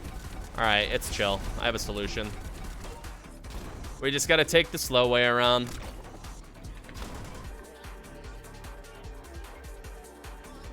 Boop.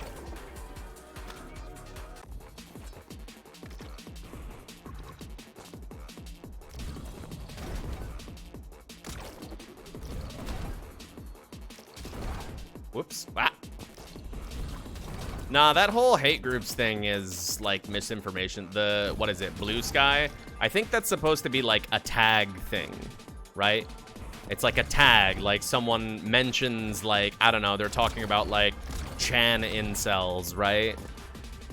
And then they tag it as talking about hate groups, right? It's not so hate groups can tag themselves as a hate group, you know? That doesn't make any sense. Yeah, I retweeted that Aura Hack tweet, and then I thought about it, and I was like, wait, that's stupid. Wait a minute, that's stupid.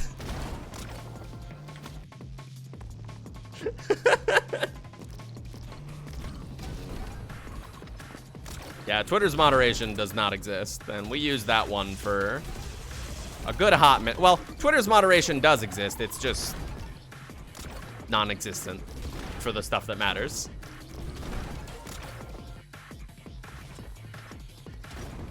Been a fun week on the internet though recently, huh? You got this whole Skullgirls thing going on. You got the Twitter thing going on. You got the Grimace Shake thing going on. I'm so glad I managed to get one last pot shot in as the door to Twitter was closing, though. One last shot riling people up. over the most innocuous opinion of you guys are idiots for doing free advertising.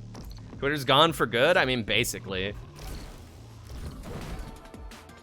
Listen, if it's hit the point of no return for me, then that's a pretty significant point of no return. Because I have loved using Twitter. Good at easily my favorite social media site. I was #1 Twitter defender warrior for a good while. And I have decided it is time to jump ship.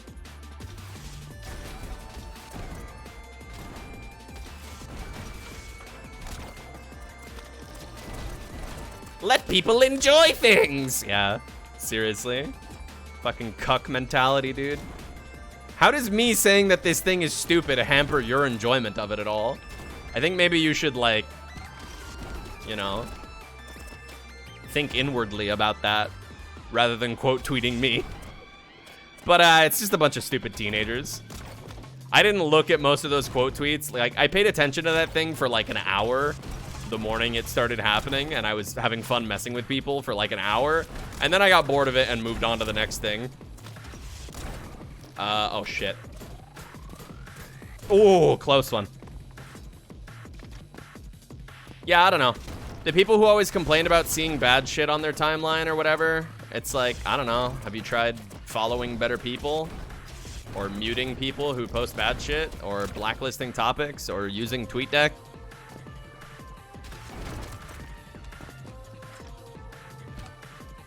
It's like square peg, circle hole. Why won't this peg fit in the hole?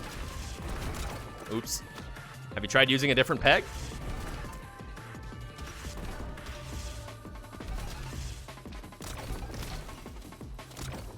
Chat room, I know I said peg and hole in the same sentence, but don't go catching COVID.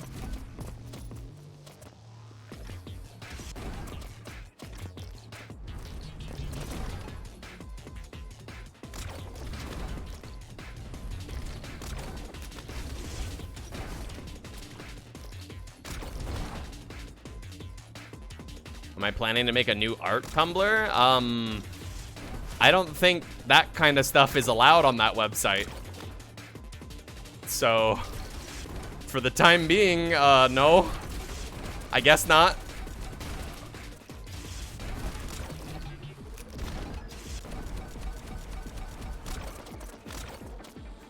Just tag it as educational? Oh yeah, super educational. For sure. For real, for real. Yeah, I'll just wait to see what happens. Wait for the dust to settle.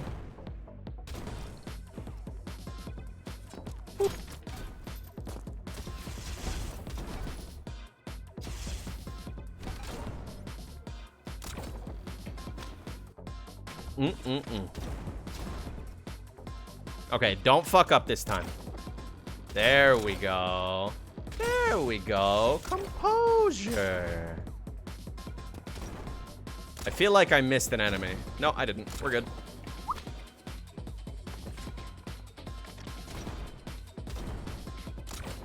Oh god, we're starting to get into the territory where I don't remember these levels. Or my routes for them. Oh wait, I kind of remember this one. I think you go... Oh, I don't have enough rocket launcher charges. Okay, there we go, there we go. So if I go over here...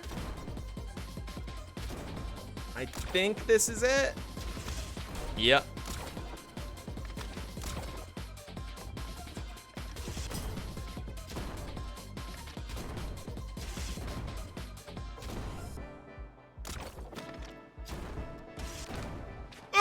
I'm okay. Whew. Ah! Okay. Take it easy. No, I gotta go fast.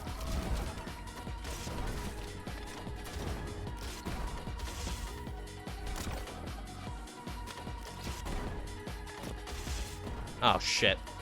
It's fine. It's fine.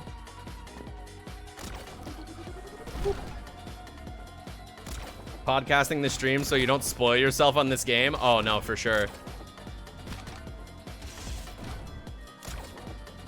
The thing that I'm playing is something that you can only do once you've, like, 100%ed the game, basically. So, yeah. I'd say that's fairly spoilery. Not like super important spoilery, but Dominion is cool enough to want to save its existence as something to find out playing yourself.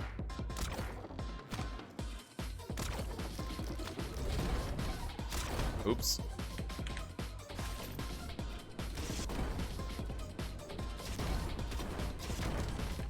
I feel like this was unnecessary. Yeah, I don't need to go over here. There's no enemies. Just need to go over here. Oh, no! Oh, okay. Whew, whew, whew. We're good. We're good. We're good. We're good. No! Okay. Jesus. I feel like if I were to just... Actually, I don't know if the grappling hook breaks red walls.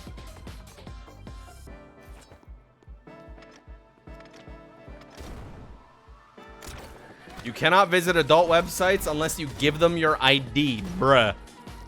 Bruh. I would love an adult-only part of the internet.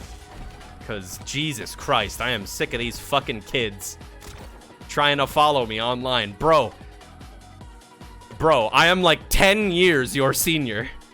Hell, some people have tried to follow me with me being 15 years their senior. Bro, go away. Do your homework and take out the trash. Go walk the dog.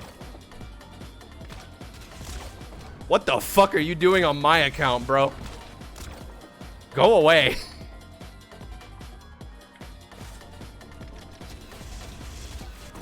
Oh, oops. I may have fucked up here. Oh, never mind. We're good. Ooh! Ah! Ah!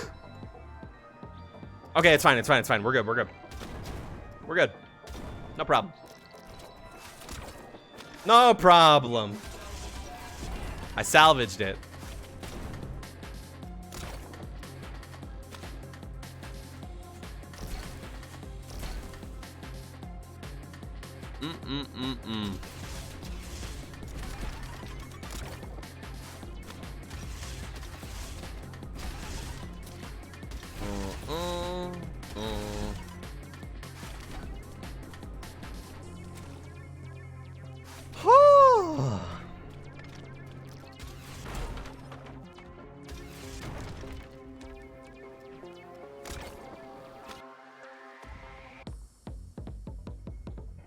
Roblox claims they're against playable gambling, but let loot box freaks free. Yeah, because they probably take a cut, don't they? Do they not take a cut?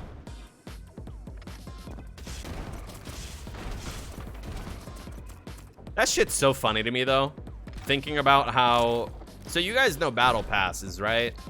If you didn't know, Valve invented battle passes. Maybe not invented, but definitely popularized.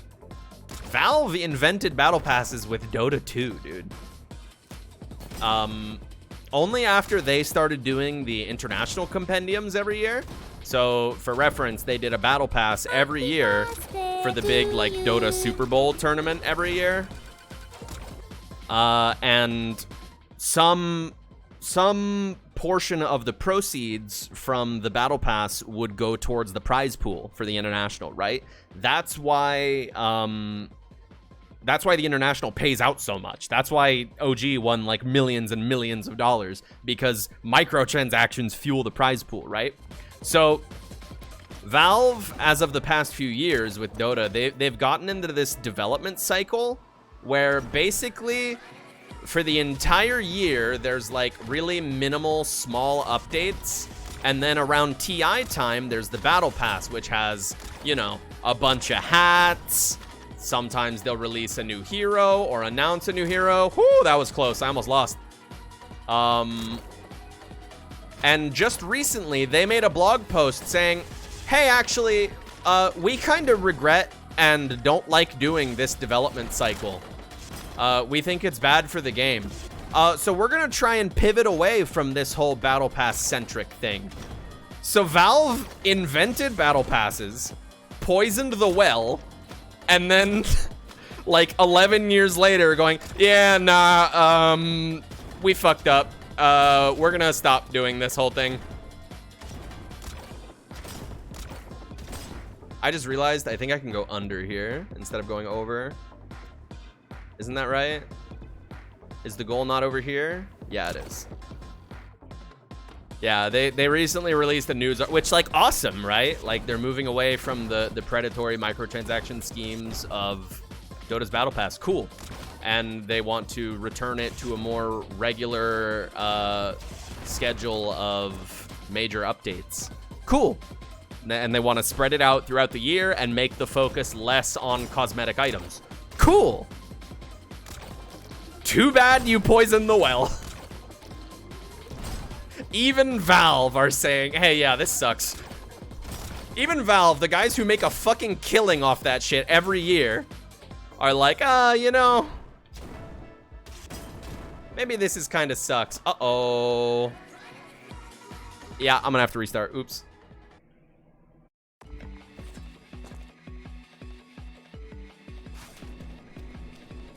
That shit's hilarious, dude. Like, I see a lot of people complaining about Street Fighter having battle passes. Like, Street Fighter 6 has a battle pass now.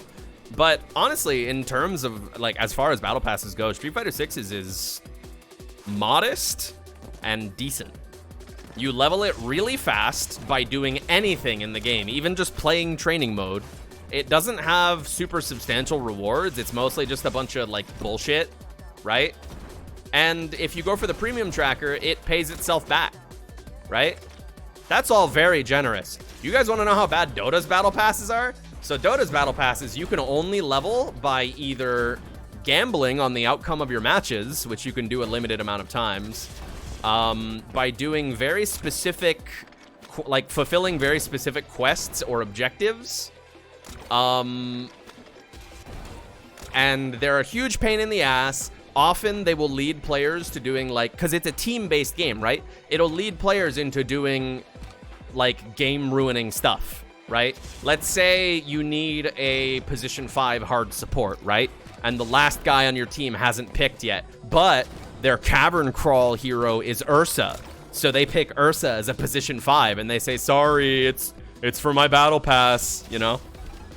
And then, even if you do literally all of the free content, if you do all of the, like, free levels in the battle pass through, like, the quests and stuff, that probably gets you to, like, the first major reward in the battle passes, and the rest of it you have to pay for.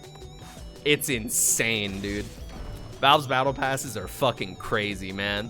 I wasted so much money on that shit as a teenager, dude. My paychecks from my first job at Sonic, those all went to that shit.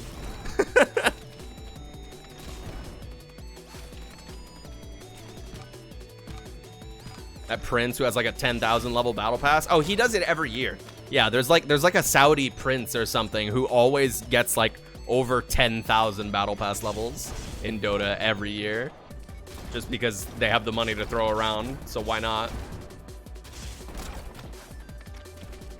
Fucking insane, dude.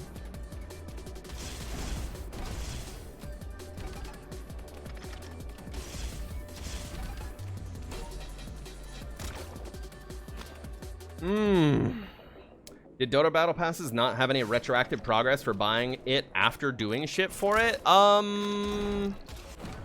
don't think so. No, I don't think they do any kind of retroactive progress like that. No, that doesn't sound familiar.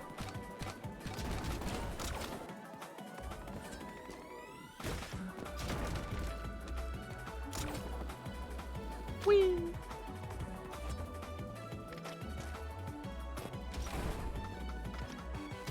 Well, that's the thing, Elnara, is you also had to buy in. There was no free tracker. There is no free track. Like, you know how most battle passes do a free track and then a premium track? There's no free track in the Dota battle pass. It's literally just the premium one. I got bamboozled again.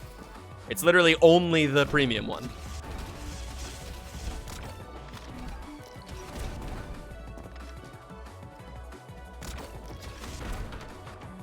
Yep.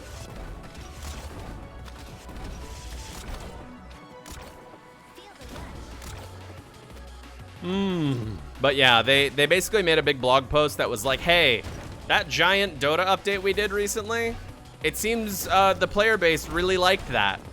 And what the player base really doesn't like is expensive microtransactions. We're gonna focus on updating the game more than making hats. It's like, wow, crazy. That's insane. You go, Valve. The bar has never been lower. Good on you. Good on you.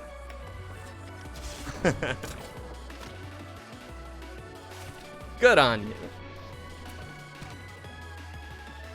You've been too distracted by Street Fighter 6 to play Dota? Yeah, same for the most part.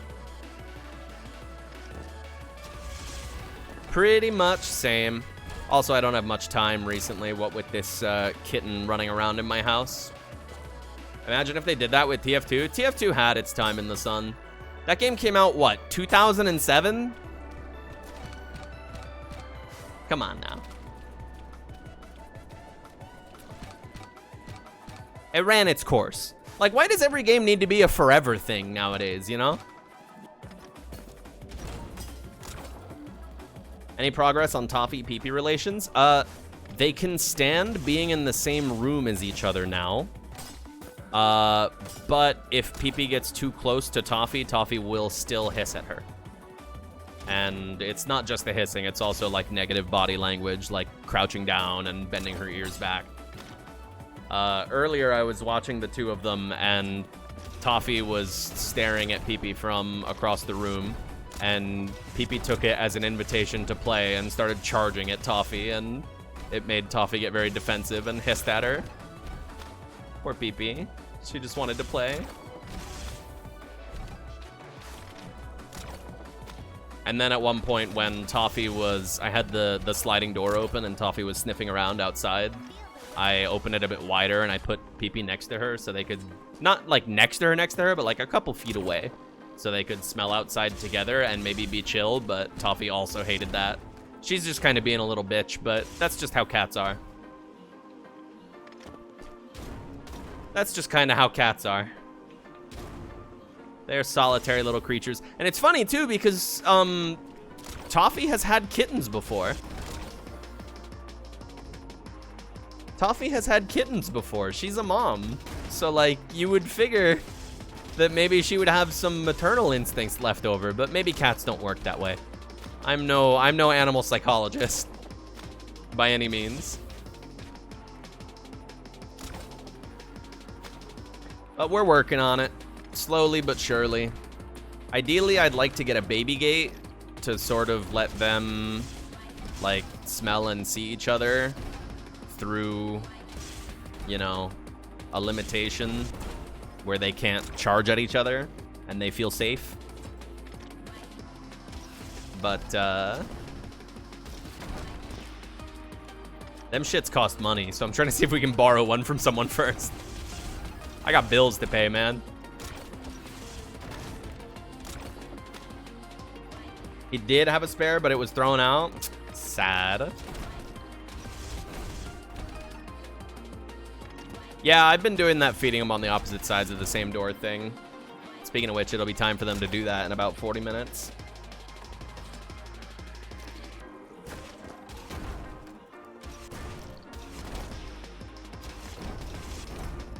Toffee's just kind of grouchy. She's also a scaredy cat.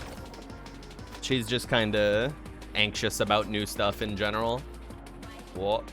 Try that one again. Try that one again. There we go. That's better.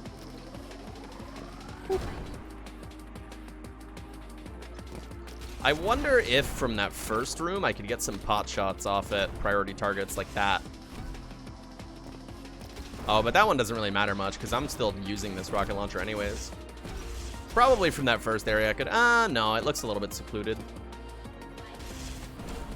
There we are.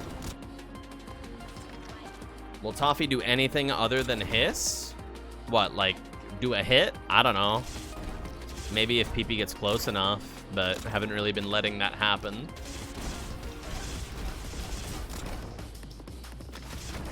She did try once? Ah.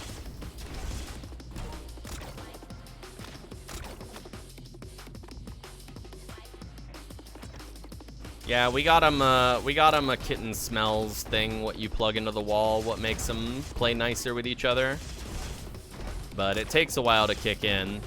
Clearly, it's been working some amount if Toffee can stand to be in the same room as the kitten now. But it'll still be a while before they're able to just peacefully coexist normally. It's mostly Toffee's problem. Pee-Pee's like chill. She just wants to play. She's just a stupid baby. It's basically just Toffee's problem. Toffee's just being an old grouch about there being a new kid on the block. Oops.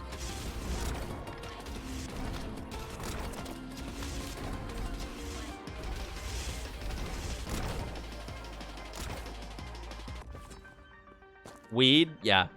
Yeah, it's cat weed. Oh, I want weed. I ran out, chat room. I'm out. I'm on like day 3 no Zaza or something. Day 3, 4? I don't remember. I stopped keeping track. Well, I guess technically it's probably closer to like 2 because I did find half of a joint in my ashtray that still had some amount that was smokable. And I had that out in the rain the other day. But alas, too broke to afford weed, so it'll be like, I don't know, a month or 2. It'll be good for the tolerance though, so I ain't complaining too much. Ooh, I forgot. I meant to go over there and grab that.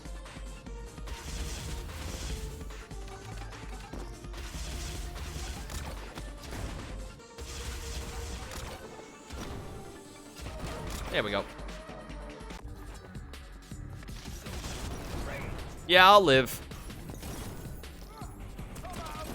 I feel like I've already gotten past the worst of the withdrawal effects for the level that I was fucking toking. I basically just had like headaches for a few days. And being sober feels kind of weird, but besides that, everything's been pretty chill.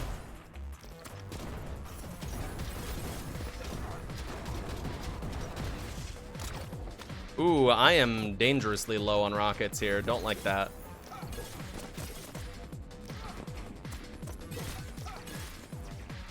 Do I kill him even? Oh, he drops ammo. Thank God.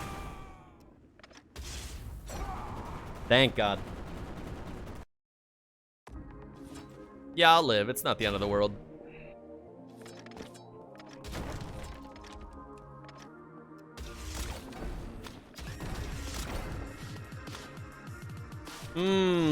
I'm still sad that the plug I met doesn't deal in the stuff that I would have wanted to meet a plug for in the first place. Smile. Keeping within Twitch TOS.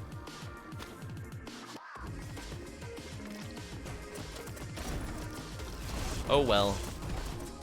Maybe next time. Maybe I'll go back on Grindr and accept meth from 50-year-old white guys who want to suck me off. That website is crazy. That website is fucking nuts.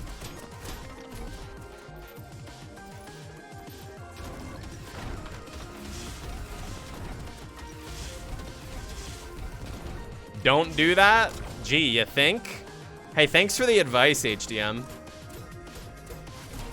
I hadn't thought of it that way. Everything you hear about it makes it sound like hell on earth. No, seriously, I downloaded Grindr to try and meet a plug in my area. And within 30 minutes of installing the app, I was offered meth by a guy who I'm pretty sure, judging by the, because it shows you how far away someone is to you. And I'm pretty sure, judging by the distance that it showed, that they were in my apartment complex. And they did, in fact, offer meth with photos. So, crazy app, that Grindr. Crazy app. What if it was the Naruto Itasha Jeep guy? Yeah, I wonder. I wonder. Nah, that guy seemed too young. That guy seemed too young. The dude who was offering me meth was like a crusty old white motherfucker, because obviously it's Indiana. Yo, Alex with a big 14. Hey, thanks. Sorry to harp on about old dudes offering me meth while you resubbed to me. Good way to get human traffic? Yeah, sounds about right. Sounds about right.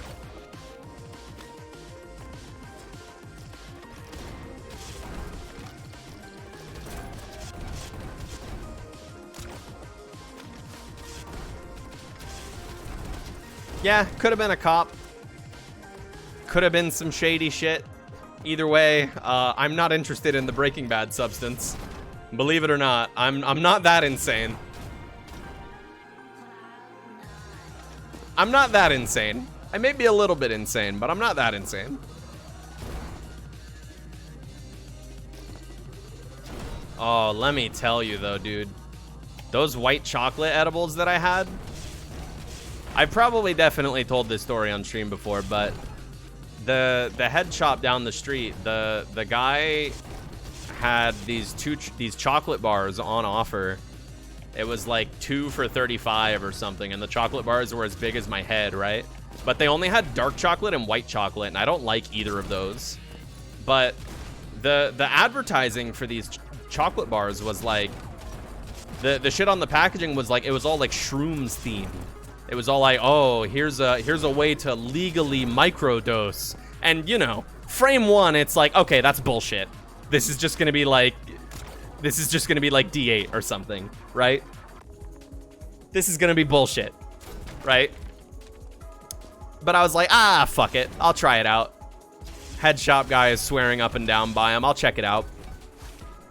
So I get them, and I ate both of the bars in one night. And I gotta say, that was easily the craziest high I've ever had.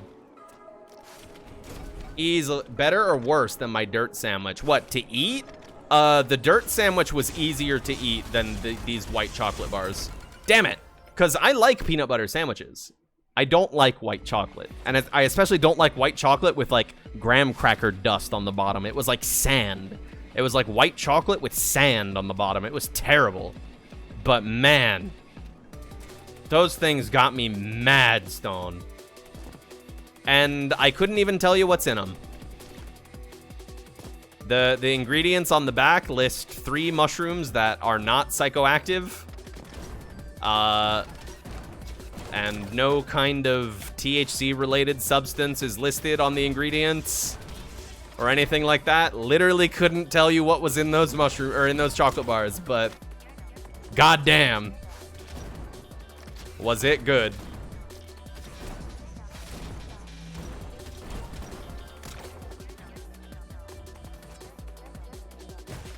The funny part was watching me sadly eat the chocolate because I don't like white chocolate. Yeah, it was a real challenge to choke that shit back.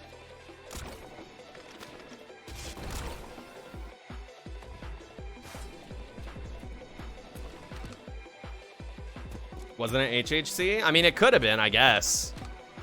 I would be surprised if HHC fucked me up that bad, though, because HHC is supposed to be, like, weaker than THC.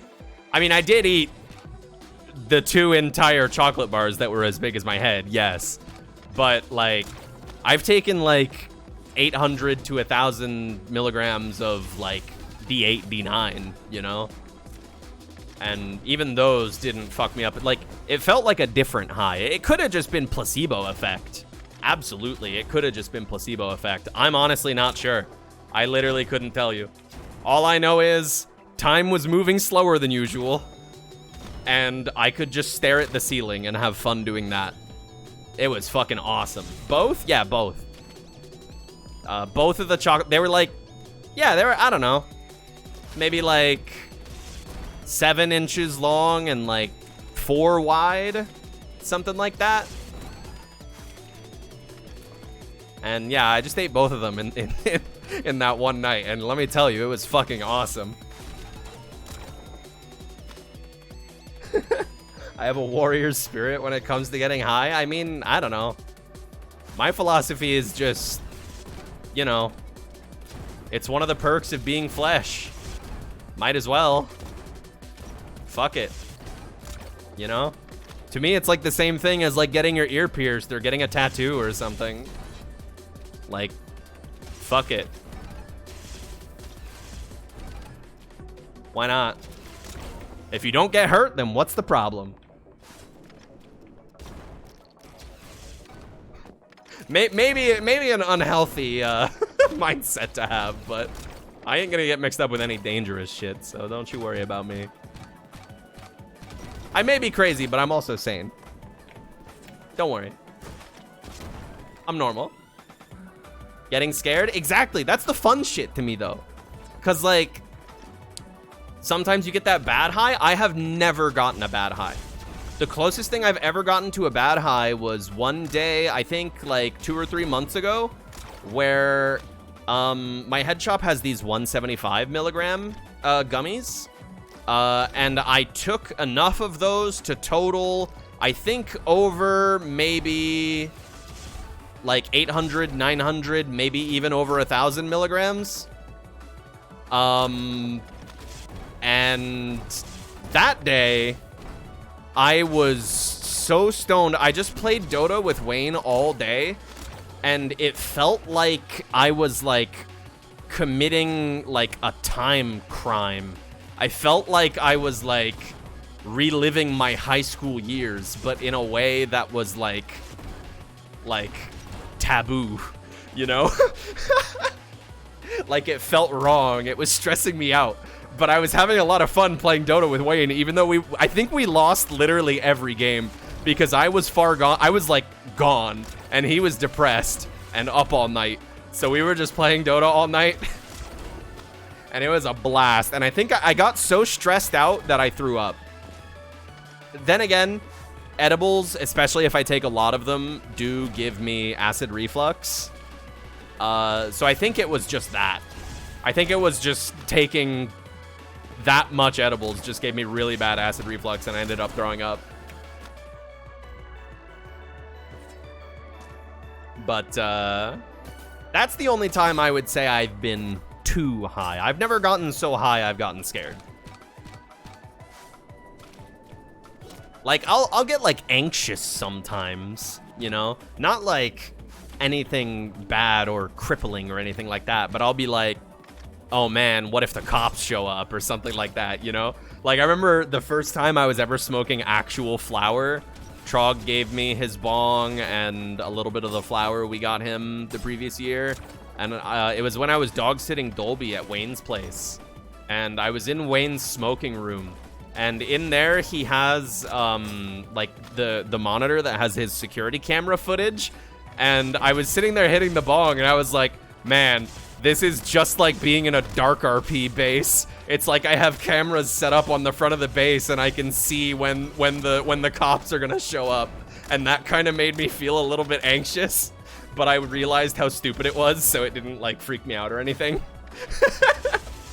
But like sometimes, like when I lived alone in Dallas, like if I got stoned, I would go out to the kitchen at night, and it would feel like have you ever been in like a building after hours? Like that's what I liken the feeling to. Like in Finland, when I worked for the mail department and I delivered newspapers, we would do it at the mail distribution center. And the only bathroom, so like it was all dead. It was only us there at night because it was at midnight. So the whole building was empty, and the only bathroom in that facility was underground for some reason. It was in the fucking basement. It was like that video of that British person who went to their magic locals and they had to go down into like a fucking cave to get to the bathroom. It was kind of like that.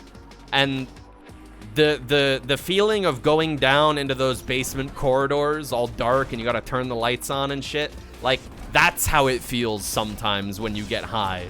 And like I would go out to my kitchen in Dallas, right? And it feels like a PvP enabled zone, you know? Like I gotta watch my back, you know? What kind of place is Wayne living in? A house? A house with like an old-fashioned smoking room in it for some reason. I did start seeing faces in the wallpaper though. That was cool.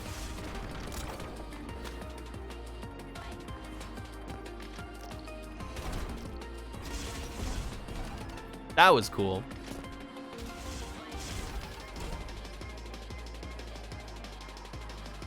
Don't you go insinuating my friend's finances. Keep your nose in your own business.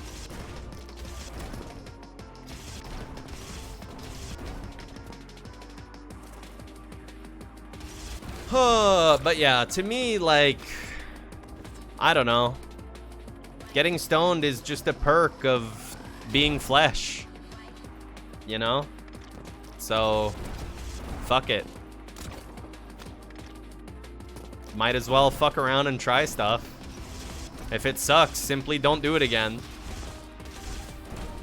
And like I've said, I'm not gonna do anything like crazy or addictive or dangerous, you know? I ain't about that life. God, no.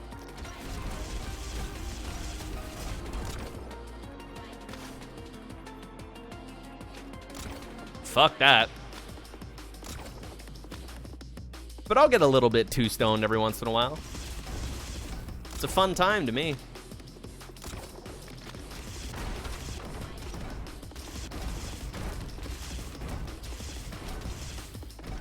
I'm a really bad role model, by the way. I saw someone mention, I've never gotten high, but there's a head shop around the corner from me. I mean, try it if you want and you can afford it. Go for it. But I'm a really bad role model. This is my lifestyle. You don't have to share it. You know? That said, fuck it. If you can afford it and you're interested in trying it and you don't have any medical conditions that may not agree or any meds you're taking that may not agree, make sure you look into that shit before you go trying anything. I don't take any meds and I don't have any crazy medical conditions as far as I'm aware of, so I just fuck around with whatever. But if you do end up deciding to try some stuff, just make sure that you know, do your research first. Make sure you're compatible. And play it safe. Don't go ingesting a full like 10 milligram gummy your first time or whatever. Or God, the first time Cypress took a hit from my vape. I walked her through it. I was like, all right, so you just want to pull for like 2 seconds tops. I'm gonna put it down to green difficulty, and I did like a little example hit, and then I hand it to her, and she just like a full fucking lungful, like hard in, and I was just taken aback. You know the Drew Scanlon blinking white guy picture? That was me. I was like, I was stunned. I was like, what the fuck? And she coughed so hard that she almost threw up, and then did in fact get too high. So just make sure you're not slonking on that shit sloppy style, cause you will be teleported to hell. Especially if you're like a lightweight, if you're like super skinny or whatever. Be careful, will ya?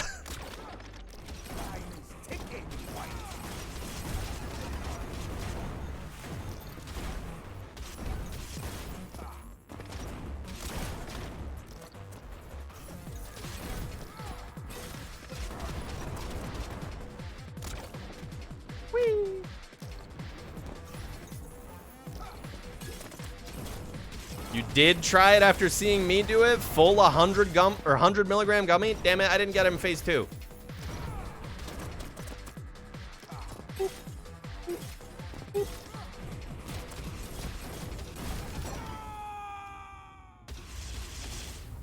Oh, the first one was good enough. Yeah, no, the first gummy I ever had, I walked into the head shop and I was like, hey man, I'm looking for some edibles. I've never tried this shit before. And he was like, all right, here's what you want, man. And it was like some like purple berry, like Sleepy Time branded shit. 125 milligrams is what this dude hooked me up on as my first edible. What a fool. I mean, I could handle it, but 125 milligrams. So for the record, like, most new users or lightweight users, they will get too high on 5 milligrams. This dude gave me 125 gummies to start with. I think that might have been Satan. Satan or some kind of trickster spirit.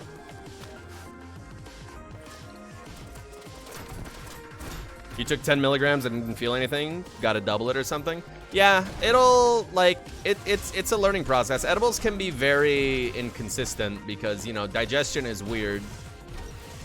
And there's a lot of factors that determine whether or not the high will be strong, how long it'll take to kick in.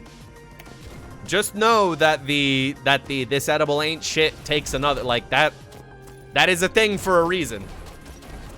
Trust me. I've done it plenty of times. I can just handle it after I take the second or third one. Sheogorath? Yeah, exactly. Exactly. That was like a chaos deity. Sowing mischief.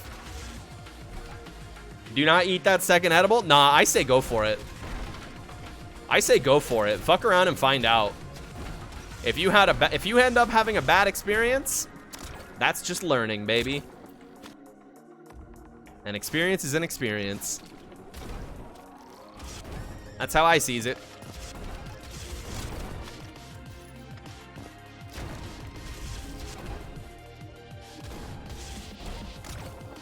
Finding out is fun? Yeah, exactly. You wanted to fuck around, so now you find out.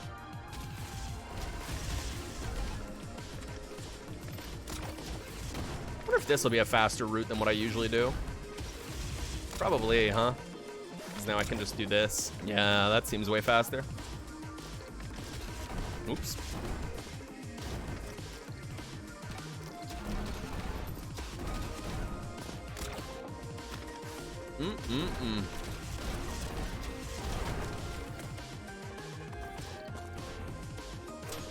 Nice.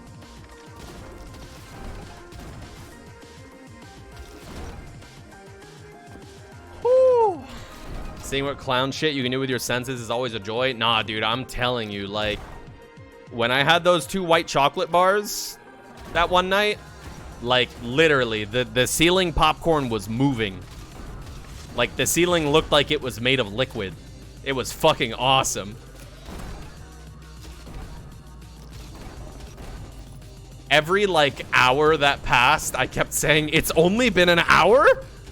Because it literally felt like time was moving slower than normal. It was awesome.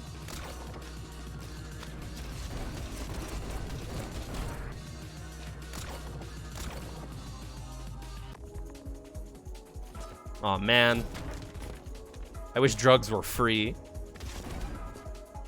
I wish I could just pay for drugs and not crummy bills. Hit that super hot type high? Exactly. It was awesome. Like, on that night, we went to a nearby 24-hour gas station because I wanted some snacks or like a soda or something, you know? And that gas station was only like a 20-minute drive away. Just recently, when I took Pee-Pee to the vet, I took the same road that took us to that gas station. And I was, like, amazed driving there myself in the daytime, completely sober. Like, holy crap. That drive wasn't that far. It felt like it took, like, an hour when I was stoned. And everything outside was so magical and interesting. Like, grain silos and shit. Oh, man. Love looking at those when you're stoned. It's dope. Oops.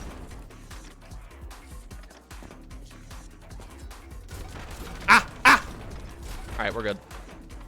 I have a lot of rockets. I wonder if I can just do like such and like so. Yeah, that'll do it. I talk like a Facebook mom when admiring nature? What do you mean? What do you mean?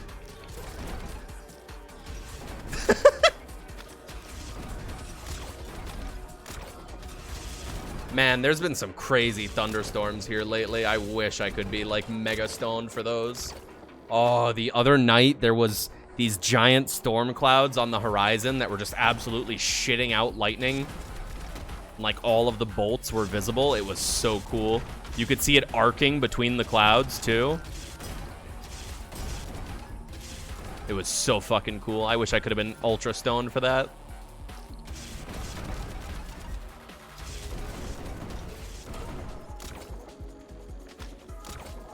Talk like a Facebook mom when I'm admiring nature. Come on.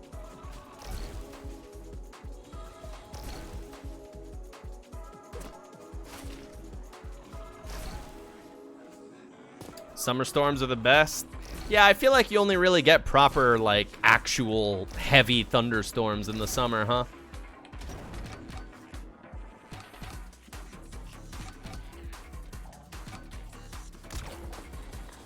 I wish I could live somewhere where storms were more common, but then again, my job kind of depends on having a stable internet connection and having power on, so, maybe not the most compatible living situation to my job, huh? Wow. Aw, missed one.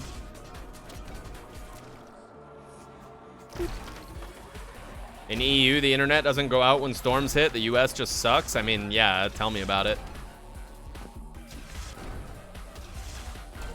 Quack. Oh, dude, in this house I grew up in Belgium, my room had a skylight. That shit was awesome, man. I wish skylights were more common.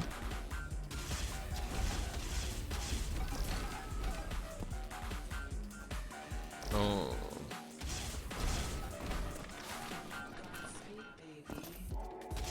My ideal, if I were to ever get, like, rich, my ideal would be to be the opposite of a snowbird. I would just switch hemispheres based on which one is experiencing the cold seasons.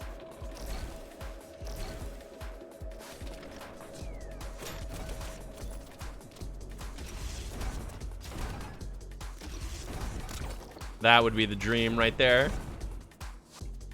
No more summer ever again. Opinion on sparkling water? Trash.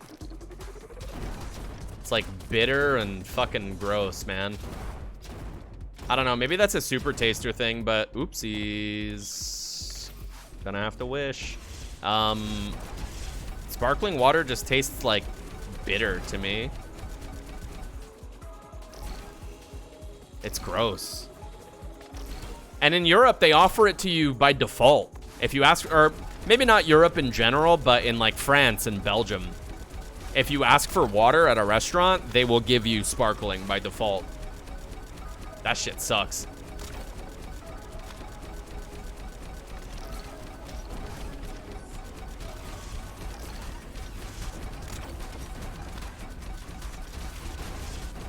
Ooh, am I fast enough?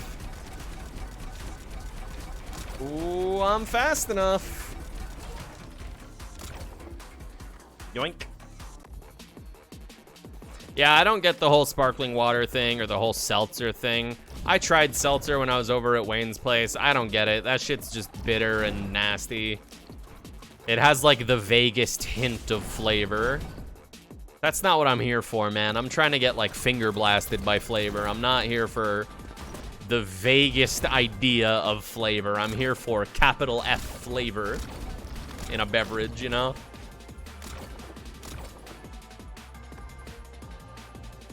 You tried Polar a bit ago. It was so bitter. Yeah, I don't get it. What? How did I not?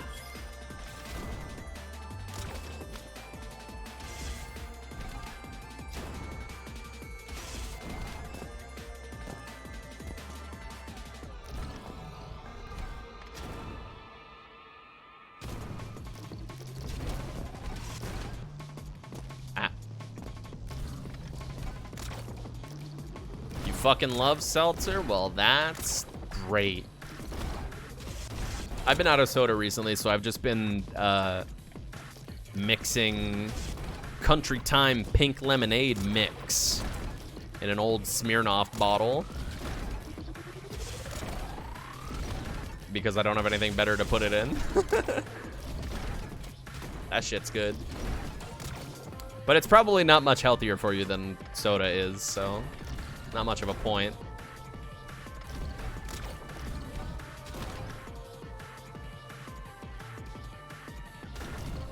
Do I have the cilantro problem? I have no idea. I've never just sat down and tasted cilantro by itself. I couldn't tell you what cilantro tastes like. I have no idea.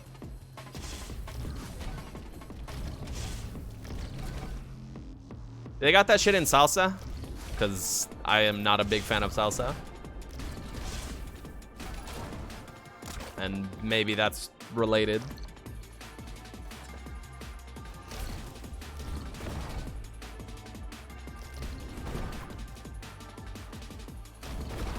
But yeah, no, I have no idea about the whole cilantro thing.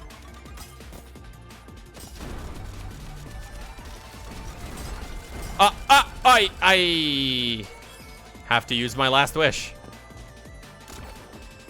What?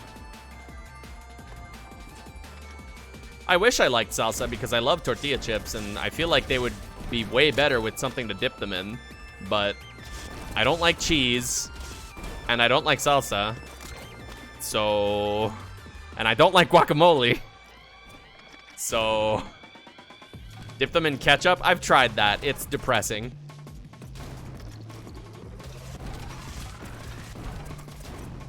Not good.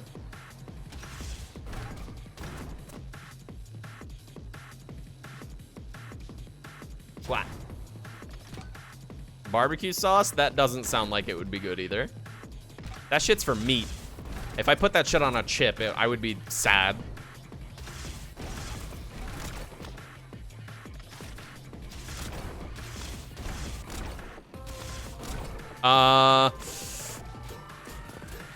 Whew, close one. Nutella? Ew. Nutella's gross.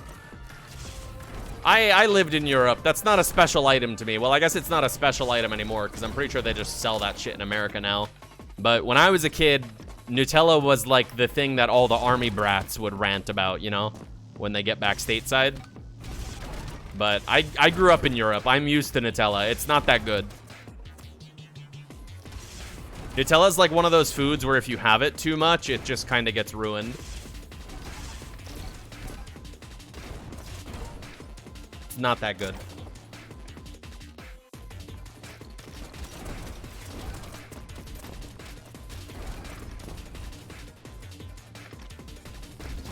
Oh, man, I was just looking at Friture pictures earlier today. I miss the food in Belgium so bad. What I would give for a good kebab, bro. What I would give for some good kebab.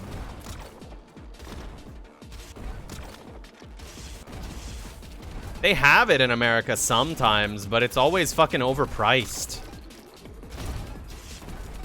In Tavern, I could get a big fucking chicken durum, like as big as my forearm and thick as hell for like €9. How do I feel about mayo with fries? Well, I don't like mayo in the first place, so miss me with that.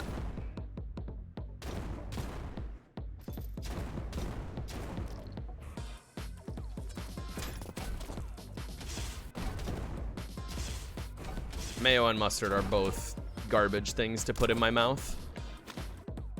Not a fan.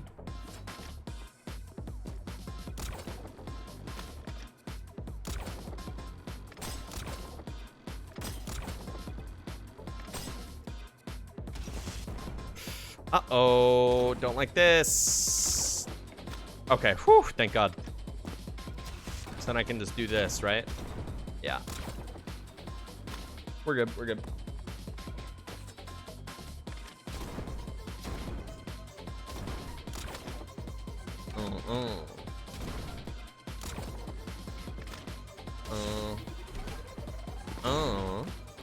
Can I do this with 6 rockets? 1, 2, 3, 4. Ah, yeah, we're good.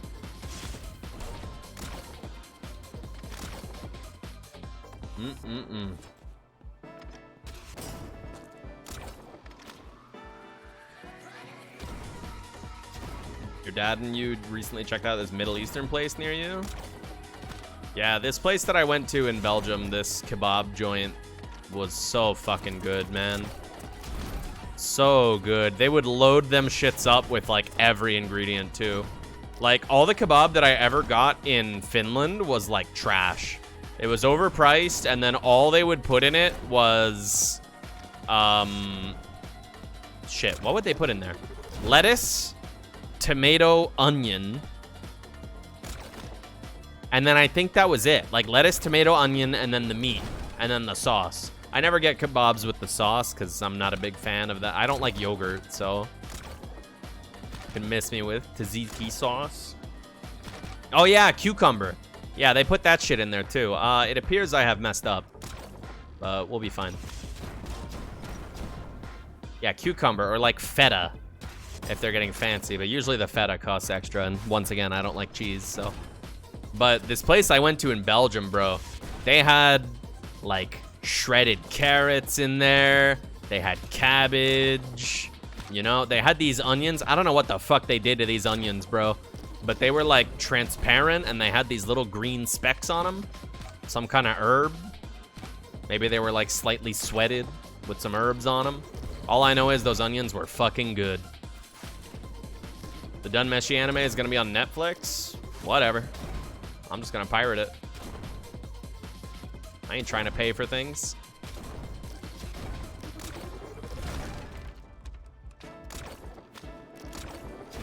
Ah! No! Oh, probably gonna fuck them over like they did with the JoJo release schedule. I don't mind a batch release.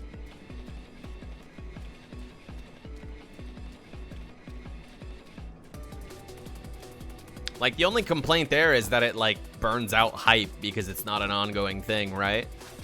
I'm okay with just binging the thing in one sitting. I ain't against it.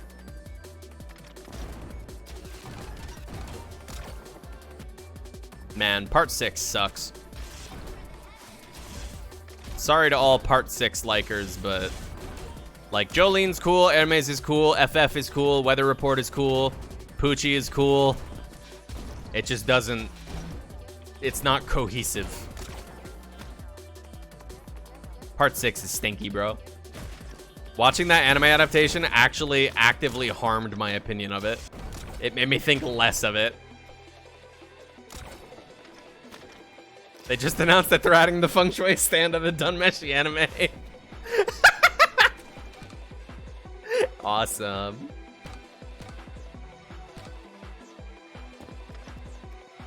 Oh, lemon juice. I love lemon. That shit's tasty. Oh. I missed the card. I was wondering why I didn't have a weapon. Oh, shit. Wait. Oh, okay. We're good. We're good. We're good. We're good. Apparently Dunmeshi is still going to air weekly in Japan. Cool. No problemo then. What, like before the Netflix drop? Yeah, all right. Whatever then. Now, I'm not trying to eat a lemon raw, but like lemon seasoning or like lemon juice on stuff, I approve. Yummy.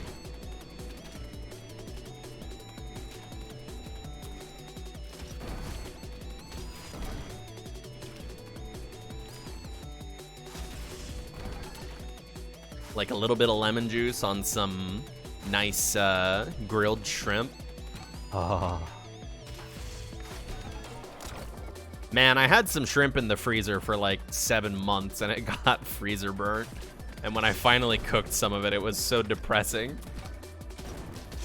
I gotta buy more shrimp at some point.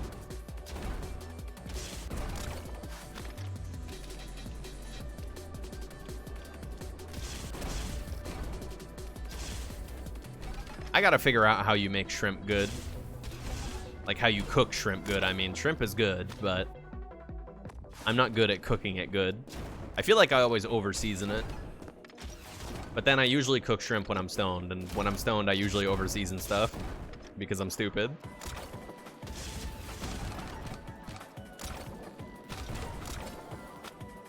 But man, shrimp with a little bit of lemon on there.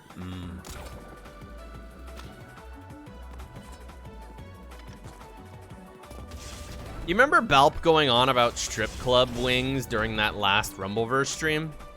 What was he cooking? Was it Atlanta strip club wings? Is that what he was talking about?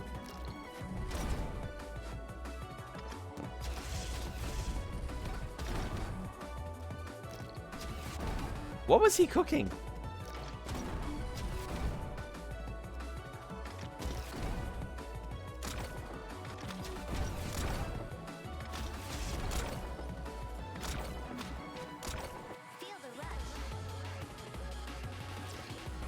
Oh, that was a problem that I was having when I was cooking my my shrimp in the cast iron is the seasonings were getting burned. I guess I just had the heat too high. But I want those bitches crispy, man. If I'm eating shrimp, that shit better pop when I bite down into it, you know? I want that shit crispy and I want it to, you know? When you bite down into that shit, oh.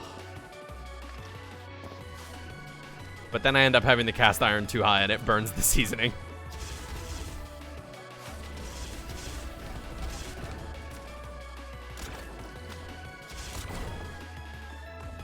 Deep fry them? Frying stuff is too much of a pain in the butt.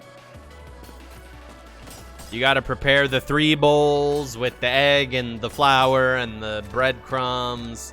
And then you gotta have the pot of oil, and you have to have a thermometer to read the temp of the pot of oil. Otherwise, you try and fry chicken in your Finland apartment at 3 in the morning, and you set up both of the smoke detectors so hard that they won't stop going off, even after you shove them inside of an oven mitt and put them inside the crisper drawer of your fridge. And you instantly burn the chicken as soon as it goes into the pot. It's just too much of a pain in the butt. Maybe if I had like a dedicated deep fryer. Maybe. But it's too much of a pain to fry stuff at home.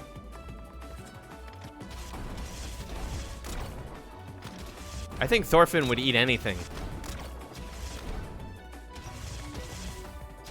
He doesn't strike me as the picky type.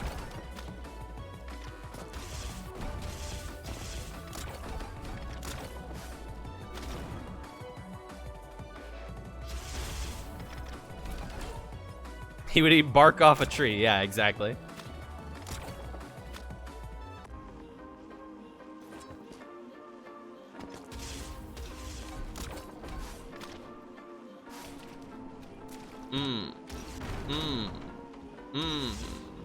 Hey, I can actually make it over there.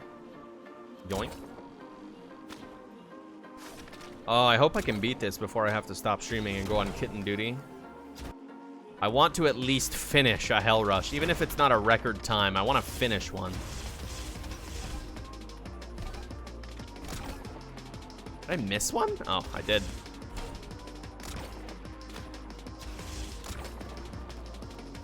Nice. That was clean.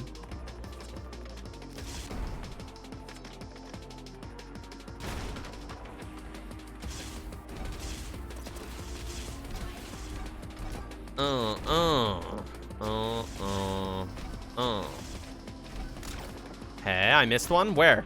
Where? Oh, don't tell me.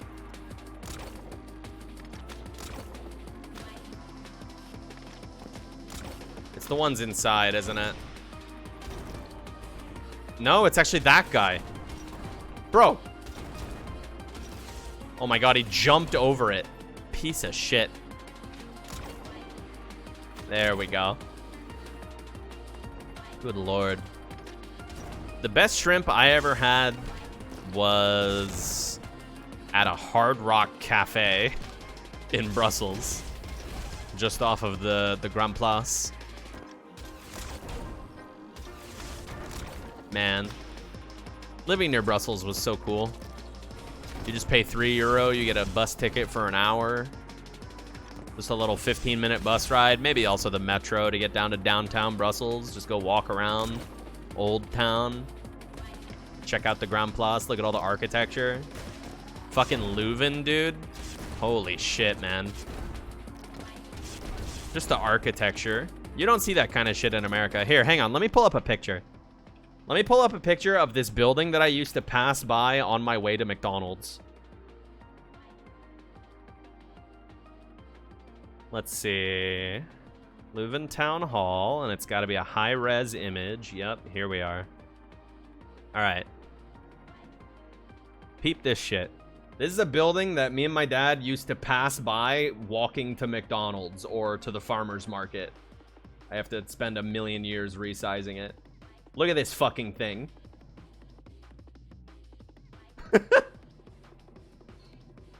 Look at this fucking thing. I would just walk past this going to McDonald's. Look at the detail, bro. Look at all these statues on it. Do you see this shit? All of these different unique statues on this shit. Do you see this shit? It is so cool living somewhere where this kind of architecture is just around. It's so cool, man. I think it's the town hall? Question mark? I'm pretty sure it's the town hall. Or maybe it's like, it's not like the functional town hall, but it used to be the town hall. Like that's what it was originally built for. But yeah, man. That's like a college town near Brussels. Let me tell you, it sucks driving in those kinds of towns though, because first of all, the roads are designed for horses, not for cars, because they're ancient fucking towns. And second of all, Belgians love bicycles. They love riding their bicycles, and it's a college town, so it's a bunch of stupid college kids darting out into traffic on their bicycles out from between parked cars that are parked in the streets, because parking in European cities sucks balls, and they're all just parked in the fucking streets. So it's literally like an FMV, like, rail shooter, except instead of, like, cutouts of dudes jumping out and shooting at you, it's college kids on bikes diving out into the road. That shit sucks.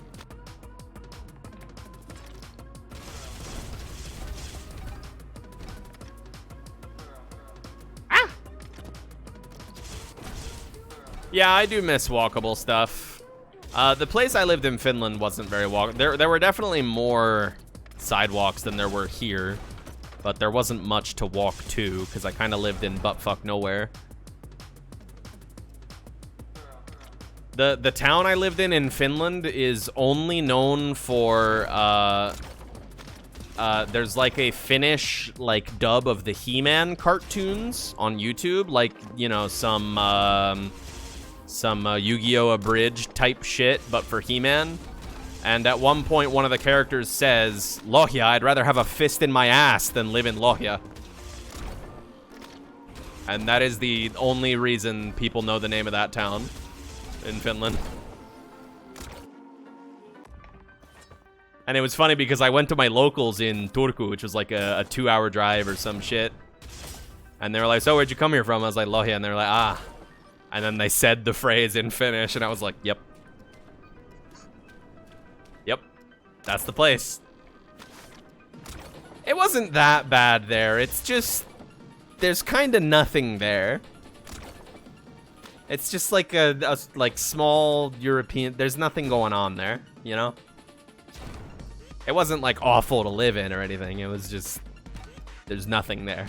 There's nothing going on. There's like a coal mine, you know?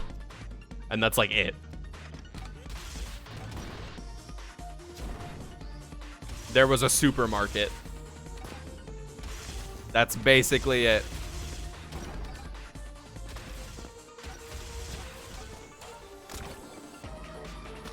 Like when people talk about Ohio, yeah, kinda. Lohja's kinda the Ohio of Finland. Yeah, that kinda, yeah. You got it.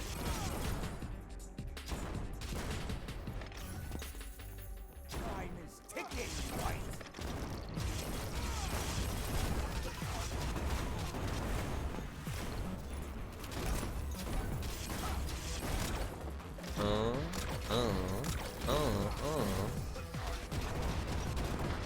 I don't think I got enough damage in on that phase. I don't think I'm gonna get him in this one.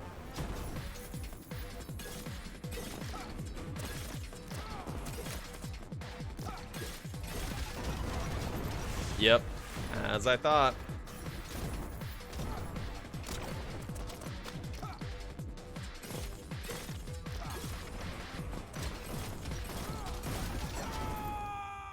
Fucker. Oops, too early. Oh, never mind. Hang on. I want to drink some of this lemonade.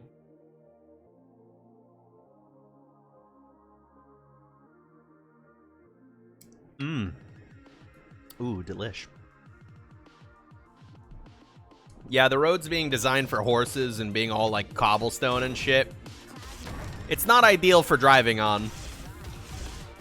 But it does make for very nice walkable towns. Like Tervuren is super quaint. The park that they have there is really nice. And they had the African History Museum near there. Very nice looking place. Very nice little town.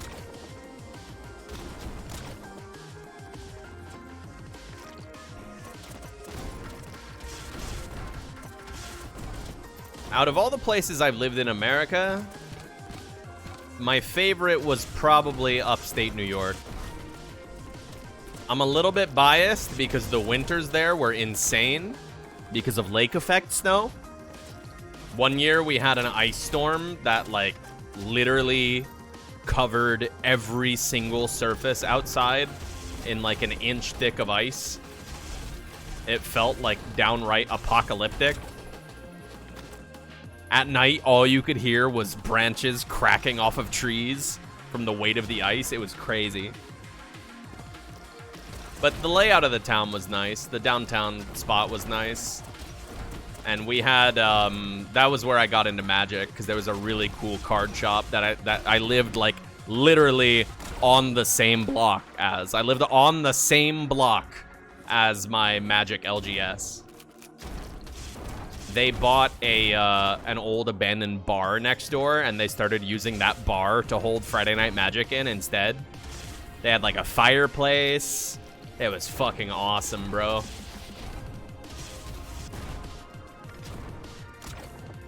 Why am I missing stuff? Oh, I didn't shoot those guys. This is fine. I can make it.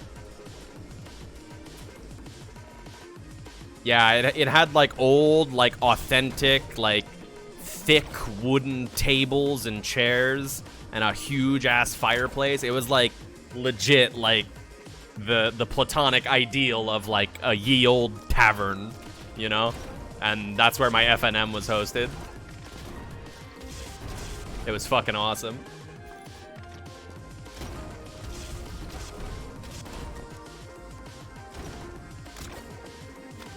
I don't think they're around anymore. I feel like I checked back on their site like last year or something, and I think they went down either due to finances during COVID or like the roof collapsed or something. I don't remember. Something like that. I think they also had a Marvel 2 cabinet in there.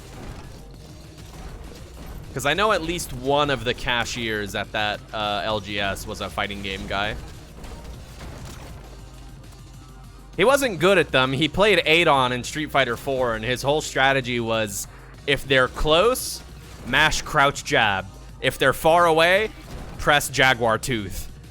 And that was his entire flowchart. That was better than I was at fighting games at the time, though, so it worked out. Yeah, that was a nice little town, though.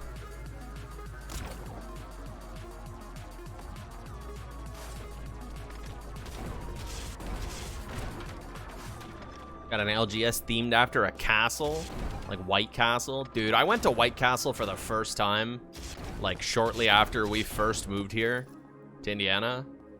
And, dude, I can't believe people eat that stuff.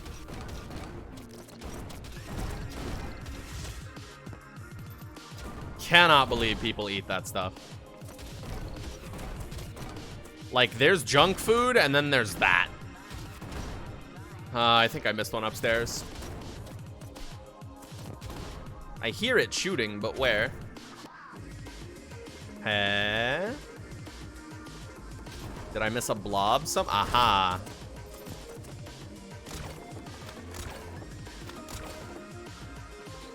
Don't you gotta be blasted for White Castle to be decent? Nah, I still have standards when I'm high. I still have standards when I'm stoned.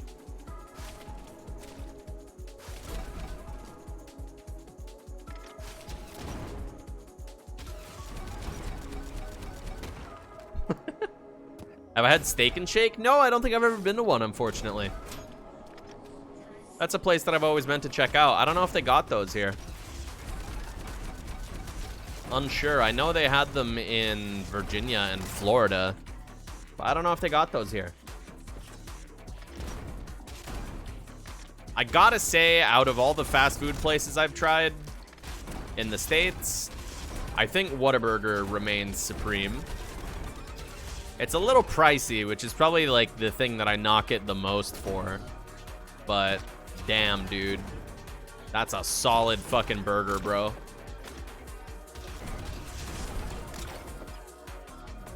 You want to try Culver's? I don't give a fuck about custard, so Culver's and Andy's and whatever the fuck, I don't care about those.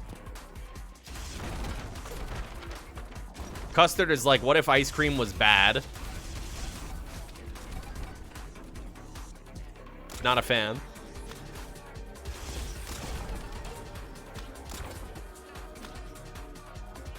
Andy's, Mindy's, Porky's, Torchies, Fuzzies, etc.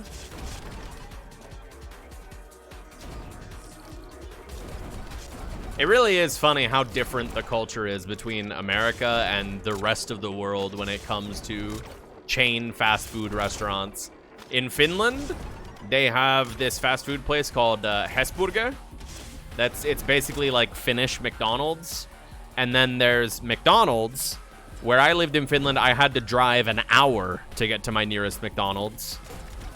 And then there was also a Burger King. And then I think there were, when I lived there, 2 Taco Bells in the entire country. And apparently now they have KFC. And that's it. And like in Dallas, within like a 5-minute drive from me, I could go to like any fast food place you could possibly name. I don't know what I missed. Sadly. I don't know what I missed, and I don't know if it's possible for me to get to it.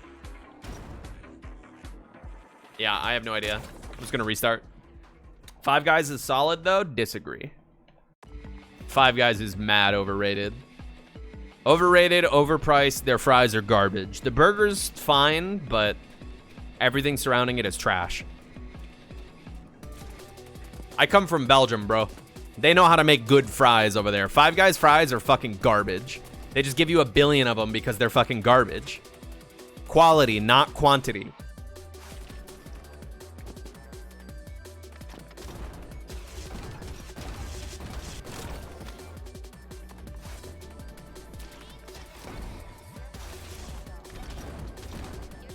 And they give them to you in a fucking paper bag, too, so they just sweat. And the fries get all soggy by the time you get home. No thanks. Dude, you remember that kebab shop I was talking about in Tavern that I used to go to when I lived in Belgium? One time I picked up durums and fries for me and my dad. And I was getting ready to leave the shop. They handed over my food. And in Belgium, they wrap fries in wax paper and they poke holes in it so that the fries can breathe, so that they don't sweat in their own steam and get ruined. And as I was leaving the shop, I was putting the fries into the plastic bag with the wraps, and the dude behind the counter was like, "No, don't do that. You'll ruin the fries." And I was like, "Oh, you know what? You're so fucking right." That's customer service right there, baby. The thunderstorm warning sirens are going off? Fuck yeah, well, if my internet goes out, then that's that.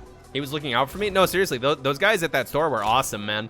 They recognized me as the American repeat customer because not a lot of Americans in that part of Brussels. And they would always give me, like, free sodas and shit. They were chill. They were chill. But yeah, compare that shit to like Five Guys where they just fucking dump a shit ton of garbage quality fries in the plastic bag. Can't compare, bro. Can't compare.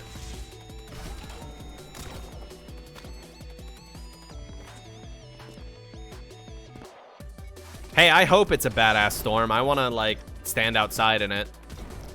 I love thunderstorms, chat room. I don't know about you.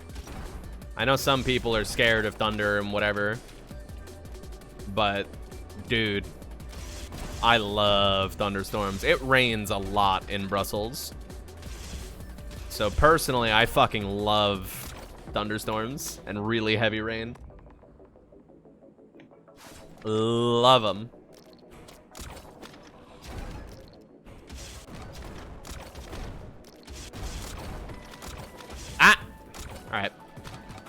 I'm gonna need one to get up here, aren't I? Not if I do this. Nice.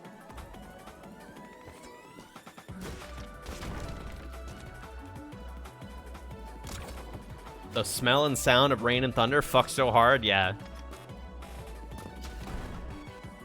It's probably my favorite weather.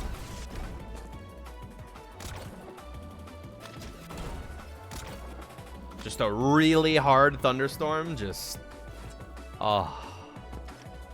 I love it. With that thunder that shakes the fucking ground. You can feel it in your bones. That's the good shit, man.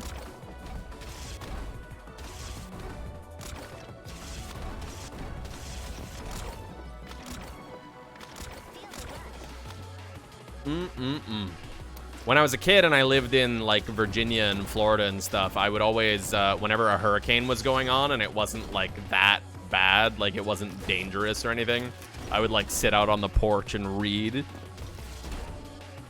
while the fucking thunder and rain were just pissing down. Love that shit.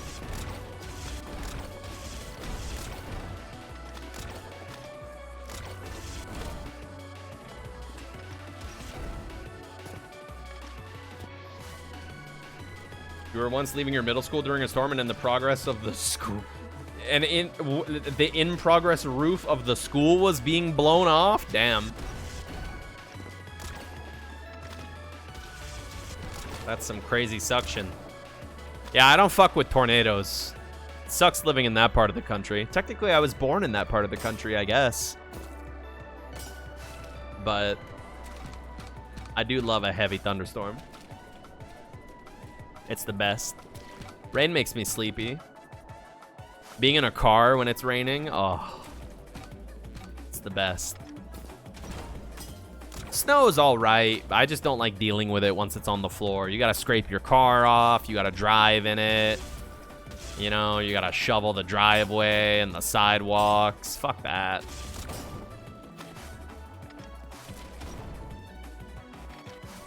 But snow does have that nice eerie silence to it.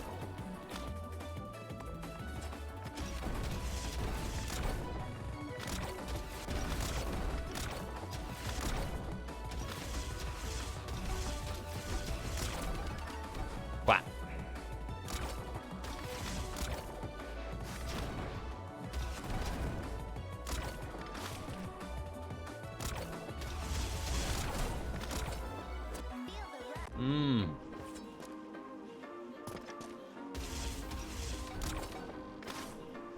Snow making everything quieter is the best. Yeah, I agree big time.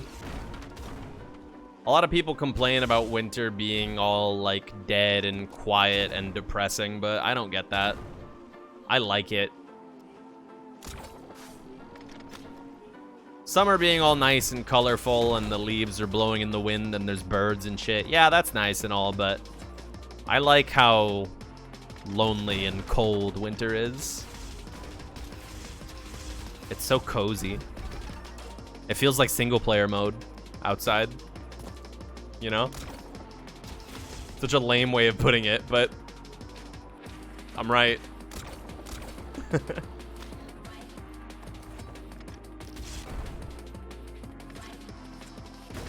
Oh, right.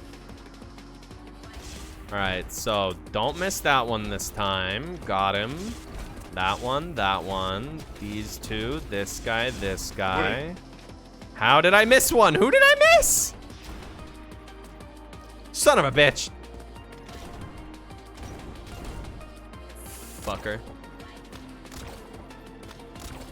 There we go.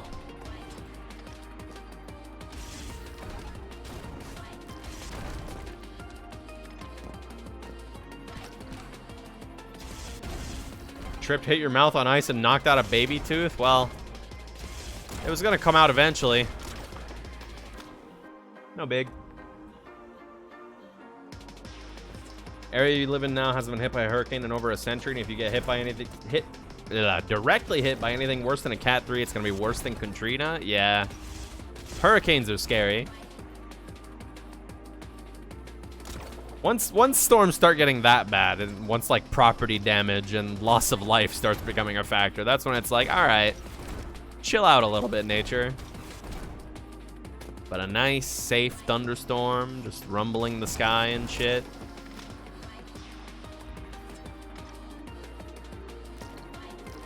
Dracula type lightning, you know? That's that good stuff.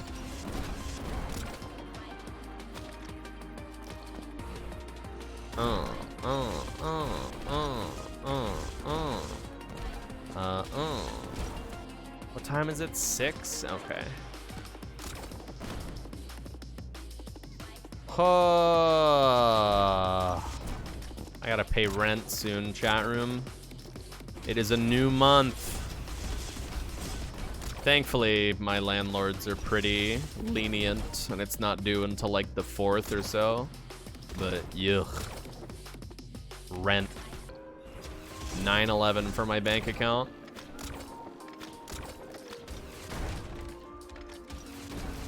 So sad.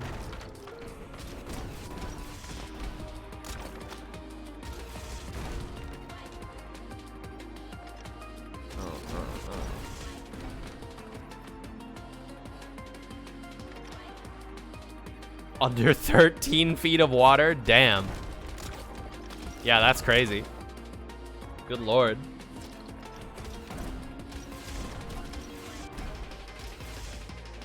Yeah, this whole capitalism thing, it's certainly something, huh? Certainly something. Oops.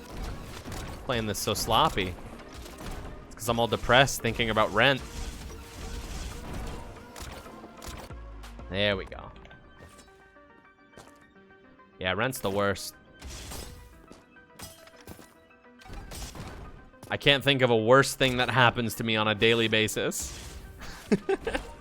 Daily basis? Regular basis.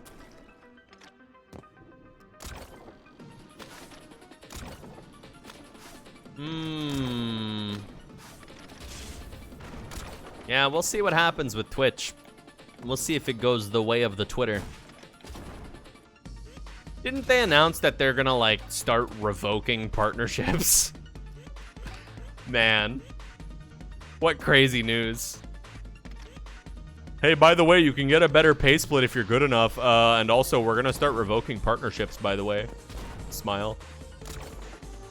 Like, bruh. What a cool platform. Big shouts out, Twitch.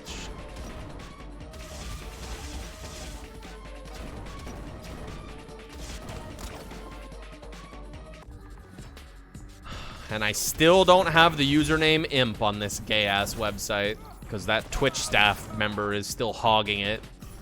Like, come on, bro. I get it. You work for the website. You can have the username because you work for the website, but that username doesn't impact your finances. It would impact mine. For you, it's just a cool thing. Let me have it. Dickhead. Rat bastard. It was funny, too, because technically on Twitch, if an account doesn't stream for a full year, then their username becomes up for grabs, right? So I noticed that twitch.tv/imp hadn't streamed for over a year. So I was like, oh shit, it's mine, it's fair game. So I emailed partner support and I was like, hey, let me have this username, please, smile. And they told me no, and I was like, what?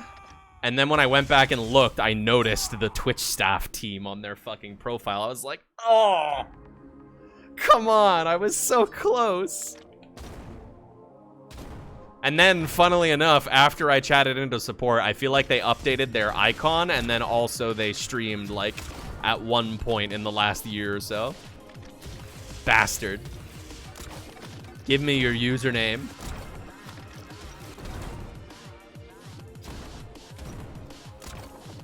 Just to spite me? Literally. It's evil, bro. Pure evil.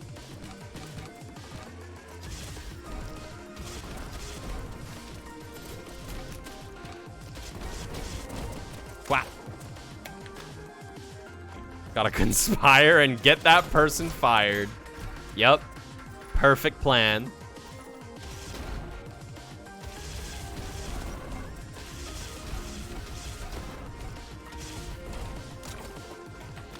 I don't know what I'm gonna read next now that I finished Hunter x Hunter. I say finished, but I'm done with it. I think. I don't know if I'm going to continue reading it. We'll see.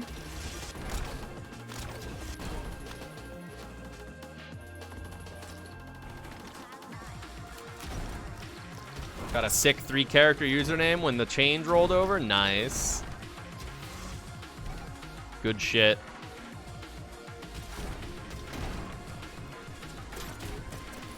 You getting a lot of friend requests from random people because you have a cool name?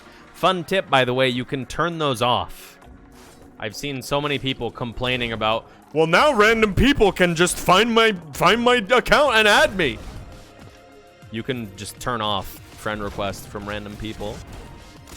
It's in the settings.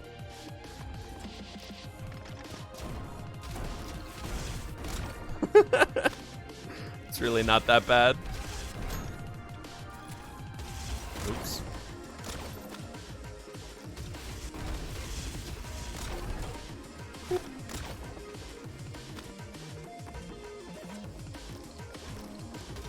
Oopsies.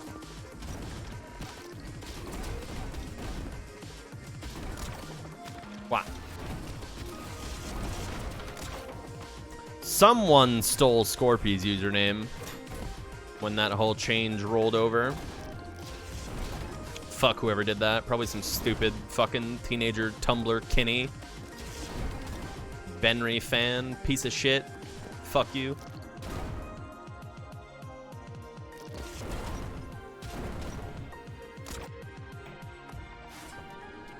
I don't think anyone else in the crew got their username stolen, though. Just him, of course. Poor guy.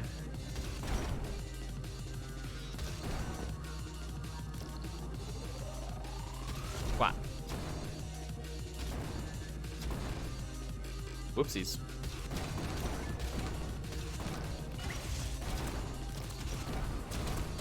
I think that was everyone. Nope, I missed one somewhere. Who?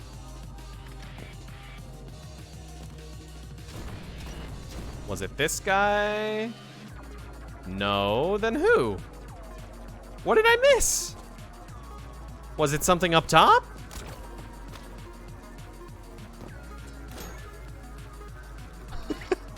Don't mind if I do. It must have been one of the guys up top, right? Or maybe one of the blobs? No? Oh, of course. The same guy I missed the first time. Of course. Ah. Love the Discord mods, then just saying, I don't know, put numbers or shit in there. Good luck. Yeah, it be do. It, as they say, be do.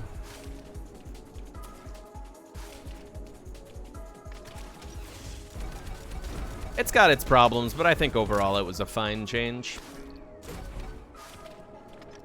It's funny that Discord was one of the few services that saw the way Blizzard was doing usernames, and they were like, ah, this is the future. This is the future. But also, I love that people insinuate that under the new system, impersonation is easier.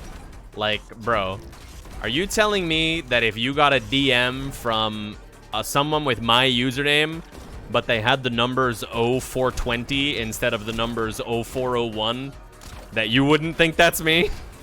On a glance? Come on. Come on. Come on now. Ah.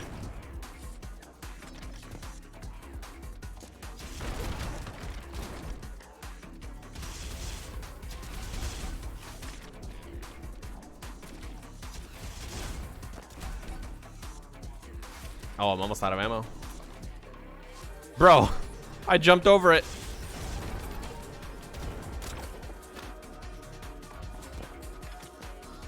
That wasn't me asking you to sign up for a CSGO tournament? No, that was me.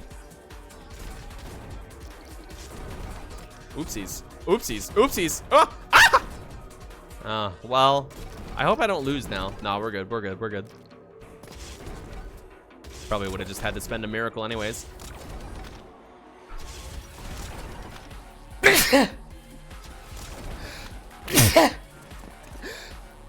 Stop! Whatever cool god is making me sneeze, stop! How many miracles do you get per run? 3. When you have the katana selected, you see the stars on the right there? Under the ammo count, that's the number of miracles. You get 3 miracles for the entire run. So you can make 3 mistakes. Yeah, every time I sneeze, it's usually more than once. I don't ever sneeze just once. It's always a combo. Oops.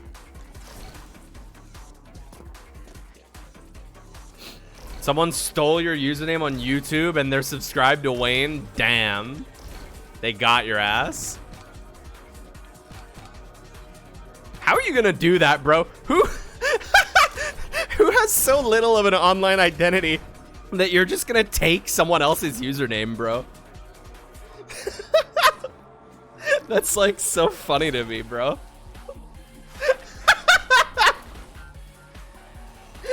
Like, what are you doing?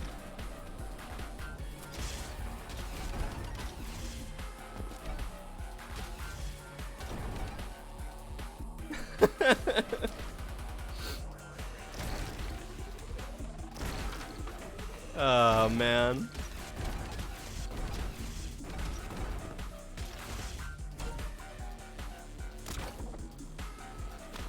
Agent 47 online presence? Yeah.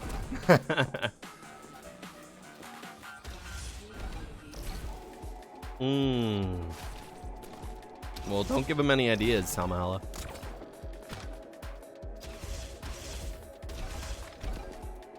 Oops, I only got 1 down there.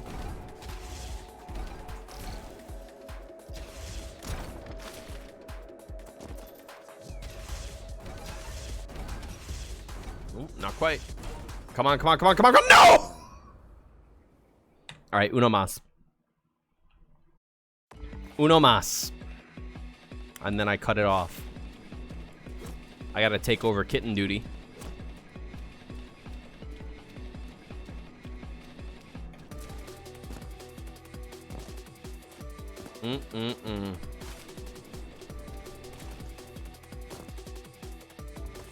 Oops.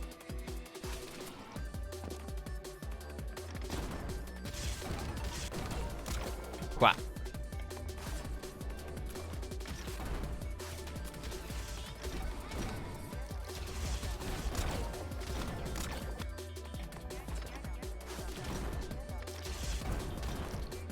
Boop, boop. Wah, wah! Ah! Okay, we're good, we're good, we're good. Oh yeah, Game Clam was last night.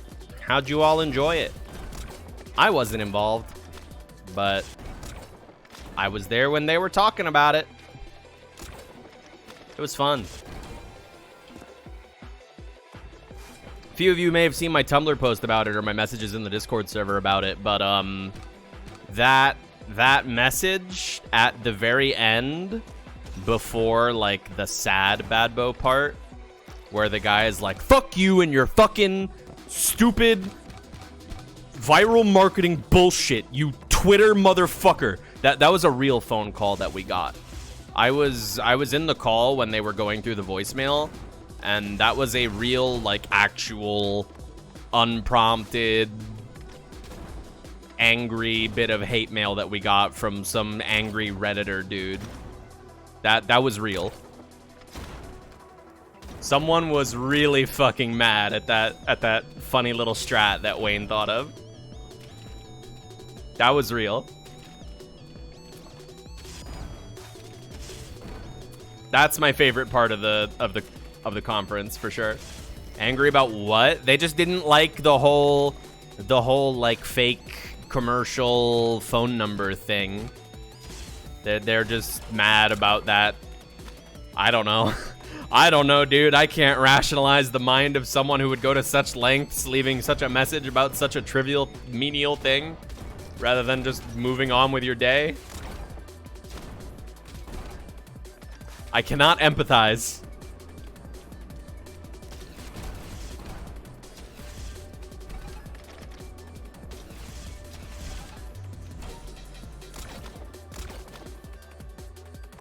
You forgot that Game Clam was yesterday? Well, get your ass over to youtube.com. I don't know if it's on YouTube yet. Get your ass over to twitch.tv/sockpens. I've heard that guy's pretty cool.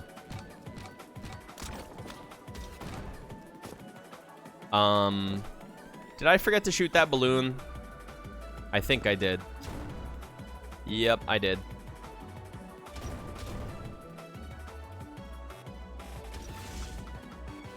That does it. Yoink.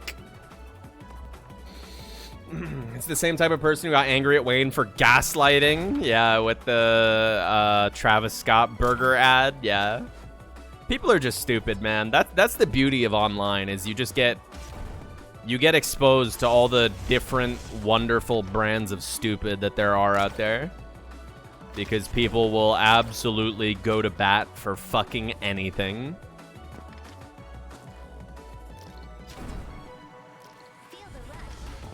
We are a weird and varied species, and goddamn does shit get crazy sometimes.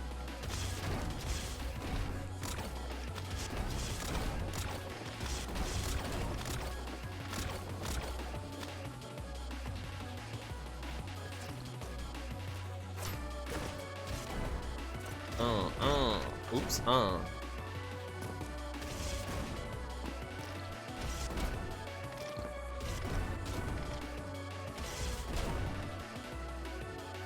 Yeah. Being even relatively notable on the internet sure does get you those kinds of weird stoners. The worst shit I've had to deal with is, like, people kinning me. Mostly, it's usually just teenagers.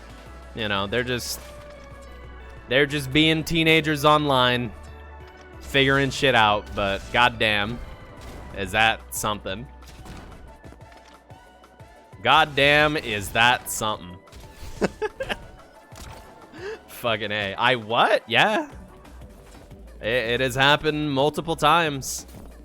I'm sure it happens a lot more. I remember one time someone informed me that someone posted something in the general chat, or like the OC chat or something, in the item label Discord server that was like, here, check out this art I made of my OC. And it was straight up just Mimi, but with like robot ears. Like, you know, like those wing robot ears that character designs will have? It was just Mimi with those. It was like, check out my original character.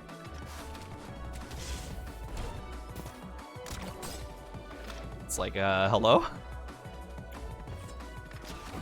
They were on some Kinney business as well.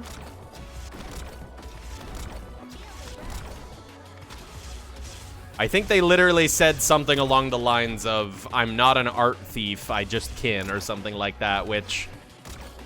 Go off, I guess, but also, you could think of your own character design, you know?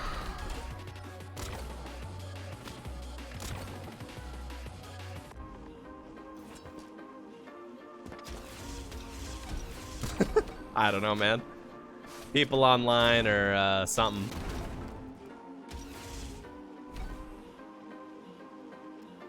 Uh-oh. Do I make it? Nope. Epic fucking fail.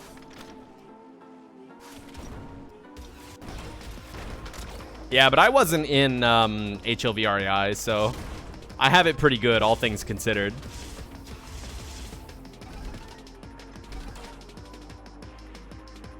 All things considered, I have it pretty good. People don't have weird preconceived notions about me, generally speaking.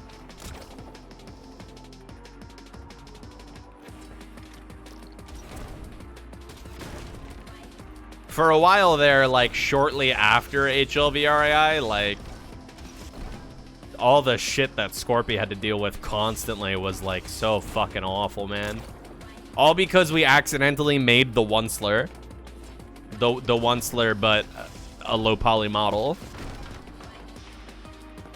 Literally some Professor Utonium fucking accidentally mixed in Chemical X, accidentally made the new one slur.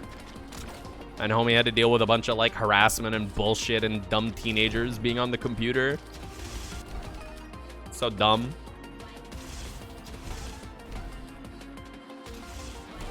Thankfully, since it's been a few years, that shit has died down pretty hard. Shin one slur. Yeah. Yeah. Man. Yeah, that was not on my bingo card that year. Us accidentally making the new one slur. That was not on my bingo card. Don't blame ourselves? Oh, I don't blame us. I absolutely do not blame us. Are you joking? I just think it's funny that we accidentally did that. And then people went like crazy mode about it.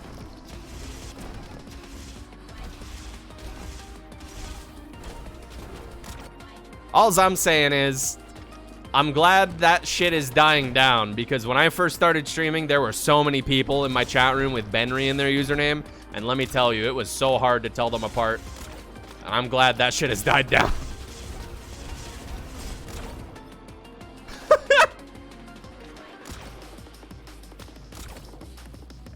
Little bit of individuality, folks. It don't hurt. It don't hurt.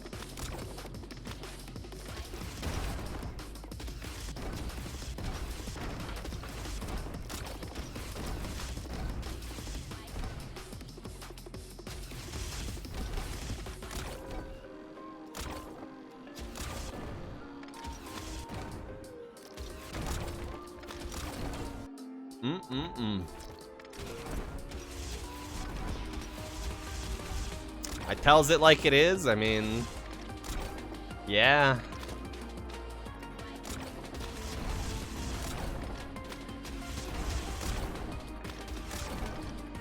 Especially since those times are long past. Hell, I don't even know if any of those people are still around. I don't keep track of that shit. One of these days you need to watch HL Funny. I don't know if it holds up. Probably does. Because my friends are funny. And talented.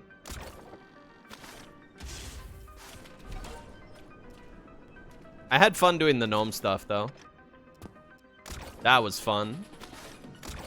We had a bit too many cooks in the kitchen for the finale stream, so it got a bit hectic with the gnome never shutting the fuck up because we had like 9 different people inputting lines for him.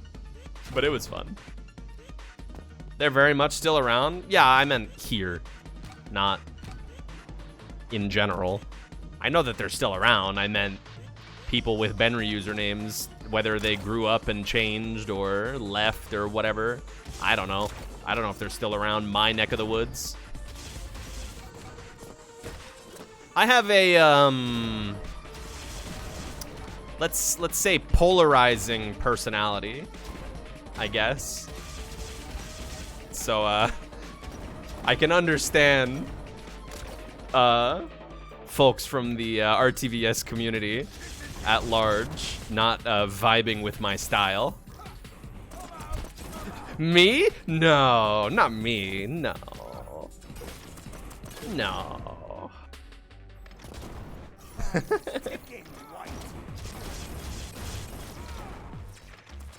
No.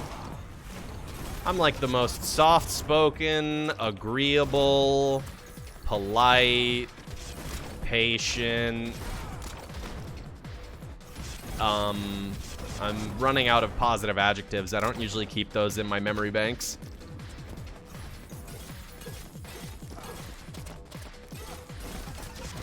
Yeah, I can't think of any more.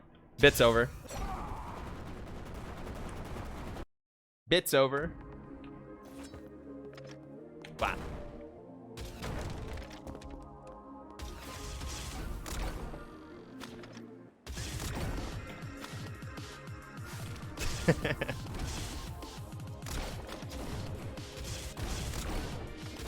Yeah, I don't know if I'll do a roll in HL2 or anything like that. Might be fun. My friends are the Gmod maestros. My job during HLVRAI was just moderating the fucking chat. Because back then, the regulars had this brilliant idea of, oh, Notch Minecraft shared the stream announcement. Well, what we're gonna do is we're just gonna spam like trans rights and shit in the chat the whole time with the specific intent of pissing those people off. And it's like, yeah, okay, I get it. But also, can we not just stir the pot for the sake of stirring the pot? And I know it's funny hearing that coming from me. But when I'm the one dealing with the moderation, my mindset is, can we not stir the pot for the sake of stirring the pot?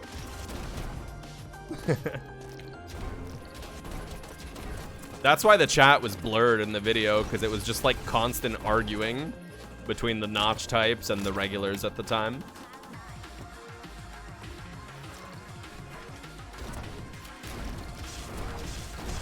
I should do a roll, a joint. I would love to, but I cannot afford marijuana. I need a wealthy, like, prince or some kind of, like, millionaire to, like, simp really hard. And then I can buy weed. But until then, nope.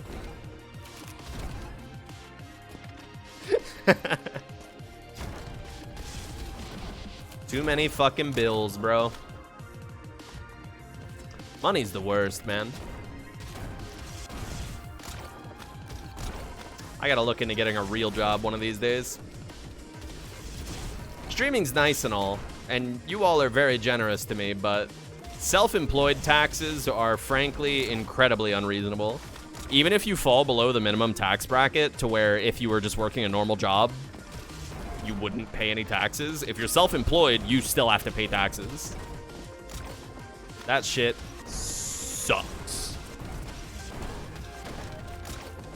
I don't like thinking about the T word.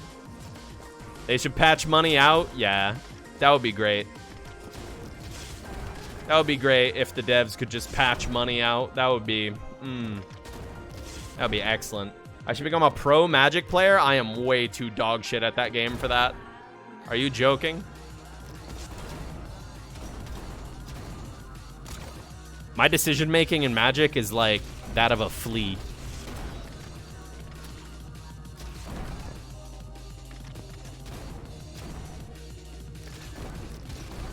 I wish MTGO didn't cost real money, because I want to play Magic with like matchmaking and shit against random stoners, but I'm too broke for MTGO. I don't want to be paying any weekly subscription fee for a card hoarder loaner account. Arena doesn't exist because there's no real formats on that. And then finding randos in tabletop and cockatrice is like pulling teeth. I could learn Canlander. What's the deal with Canlander? Is that just like a singleton, like, historic format with like a point system, as far as I'm aware? Is that all it is? 100 card, vintage legal, no ban list, pointed. I see. It's not singleton? I thought it was singleton.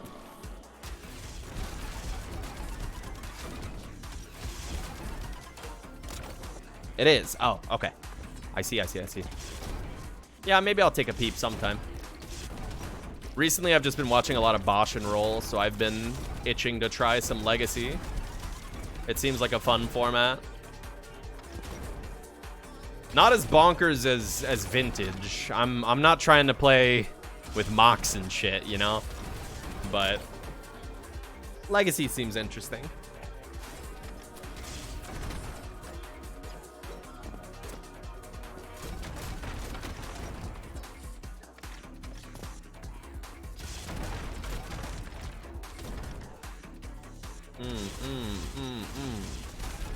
Vintage might as well be Yu-Gi-Oh!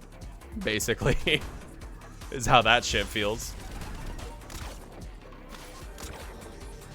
Wow.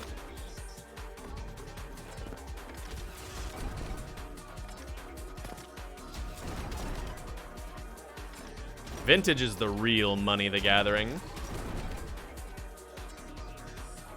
That's another thing I don't like about these other card games is they don't have formats. Like, yeah, people always point at, like, GOAT format in Yu-Gi-Oh!, but it's like... eh. Magic just beats the shit out of every other card game, dude. Free. Free.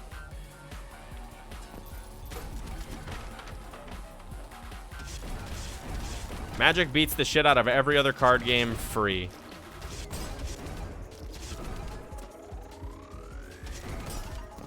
Oh, that's a way I can deal with that and save a little bit of ammo.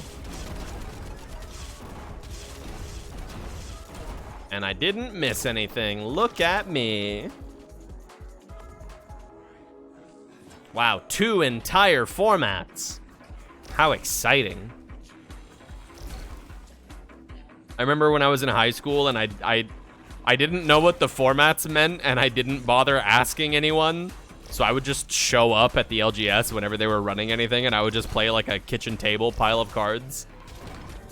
I remember showing up to, it was probably Modern, if I were to guess, because the deck I was playing against was, it was Kikijiki Splinter Twin, right? With like Restoration Angel and shit. And I played against this dude who was clearly like a grinder, clearly a spike type player. Ooh, I just heard the thunder. Clearly a spike kind of player, right? He was this dude with like a goatee and glasses and a little red backpack, and he had his homie behind him watching the match the whole time. And he pulls off the Restoration Angel Kikijiki combo, or maybe it was Splinter Twin, I don't remember. With what is it? Something X-Arch? I don't remember what the other combo piece is. But he says that, and he just says, Kikijiki, good games. And he reaches his hand over the table to shake my hand. And I was like, huh? What? I didn't understand what had happened. Deceiver X-Arch, that's what it is. And I was like, what the fuck are you talking about, bro? And he refused to explain the combo, which I'm pretty sure is a rules violation. He just got up and left. But his homie explained the combo to me, and I was like, whoa. That's cool as fuck. It's funny because I had actually brewed up an almost kind of real deck. The deck I was using back then was Nivix Cyclops and pump spells. Like spells that would make them unblockable or just draw a card. That's like an actual deck. I accidentally fumbled my way into playing an actual deck. It wasn't like super optimized or anything, but that archetype is like real. I remember a guy who, I think he was playing Infect. I don't remember what he was playing. He was an older guy, like he wasn't like old or anything. He was just older than high school age than me and my friends were, you know?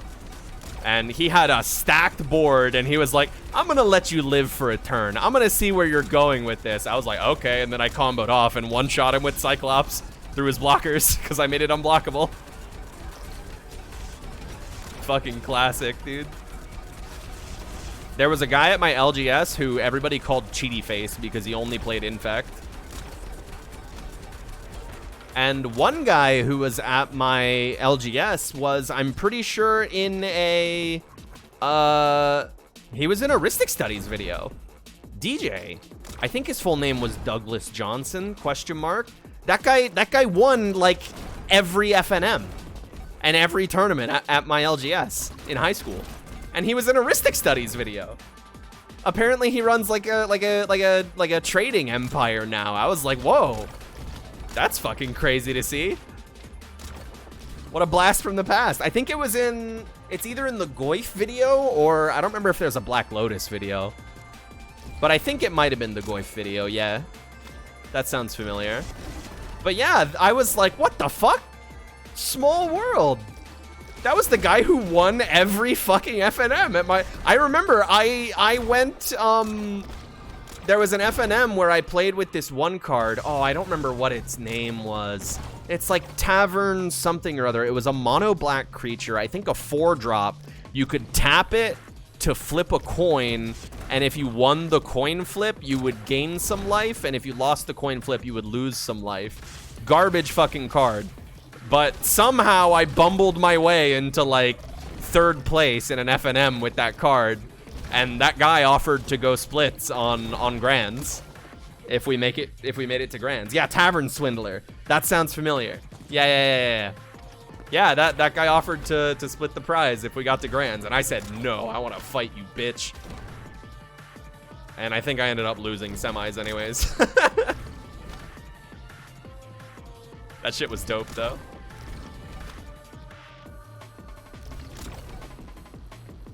Raw flip with the, is that coin flip commander? Yeah, Usuri, the Fortune's Flame. I've done it twice. Once with Krark's Thumb and once without. Master of luck.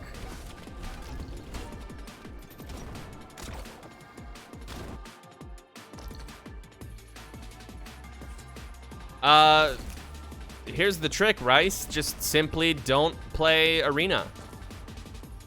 Play Tabletop Sim, where you can just have any cards for free at any time. Sure, the matchmaking is nice and all, but I've got matchmaking roles in my Discord. If you want to matchmake with people and play some Magic, just yop into my Discord. People mostly play Commander in there because they're cowards, but I'm sure folks would warm up to doing other formats eventually. Yeah, it's like, trust me, if you own Tabletop Sim, like, give it a try. Give playing Magic in Tabletop Sim a try. You'd be surprised how functional it is. Like, just thinking about Tabletop Sim and then thinking about trying to play Magic in Tabletop Sim, it sounds like it would be a huge pain in the ass. And that it would be completely devoid of features. Like, sure, you have to keep track of rules and do everything manually because there's no automation like that, of course. To me, that's a very fun part of playing Magic. So I enjoy that aspect. But if you're looking for automation, then naturally Tabletop Sim won't do it for you. But it's surprisingly robust for what it is. Give it a shot. We draft sometimes, we sure do. Rarely. You fucking suck at deck building? Just net deck. Goldfish, Architect, fucking Moxfield. There's plenty of websites that you can just get a deck list off of. No shame in it. Often people have like this counter argument to net decking where they're like, no, but that's cheating, or no, but I want to build my own thing. But how are you going to build your own thing if you don't know the options, if you don't know the scale of the format? Get a taste for it by net decking and then build your own thing once you're, you know, more comfortable with what you're doing. You know? Just fucking net deck, man. Anyone who bitches about net decking is a fucking scrub. People who bitch about net decking are the same people who bitch about people doing quote-unquote Twitter combos in fighting games. You know? Absolute cuck shit.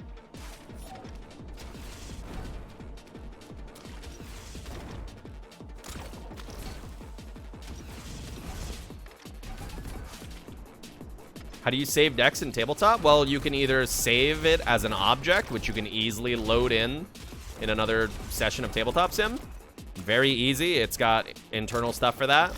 Folders, organization, everything. Or you can just paste the link back in. Like, literally, it is as easy as you load up your deck list on whatever deck building website you use or whatever deck building website you found your deck on. You pop in the URL, boom, it loads it in. Just like that. I'm not supposed to do that. I right-clicked on accident. Not supposed to do that. It's as easy as that. I promise. It's super robust, super easy. Play with all the cards for free.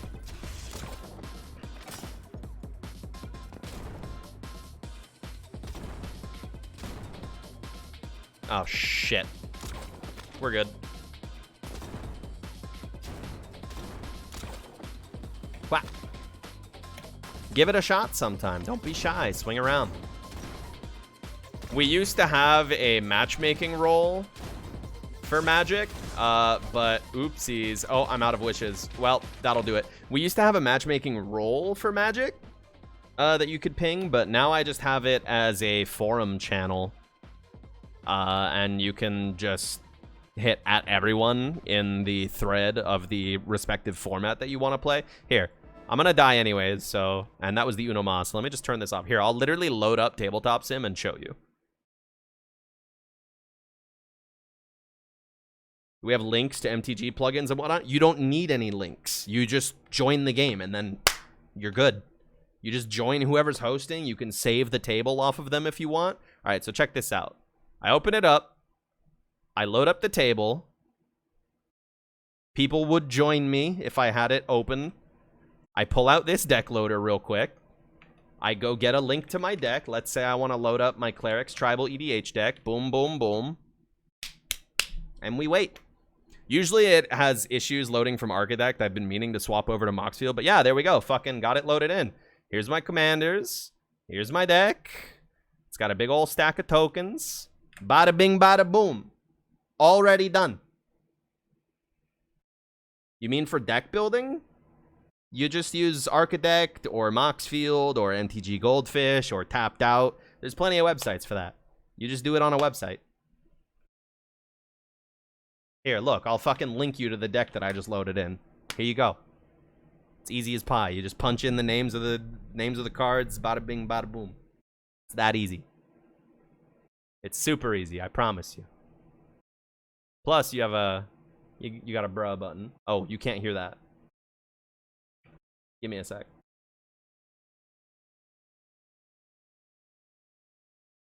Bruh. There you go. Anyways. It's super easy. Check it out sometime. Anyways, stoners, that's all I got for today.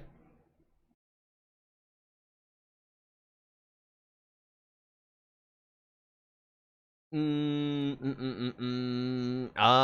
I don't have anything else to talk about. Let me see if I got somewhere else to send you. Oh, right, I still can't log into my Twitch account, so I still don't know who's live to send you to. So I'm just gonna send you to Fridgemole. Fucking two-factor authentication, man. It sucks. Oh, speaking of card games, the fucking Pokemon TCG North America Championships are on right now. On my front page. Look at that. The way fucking pro card players, like, flick their cards around and shuffle them around in their hand.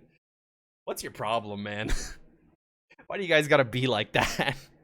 Or, like, the way they'll draw their hand by just taking 7 off the top. Like, come on, man.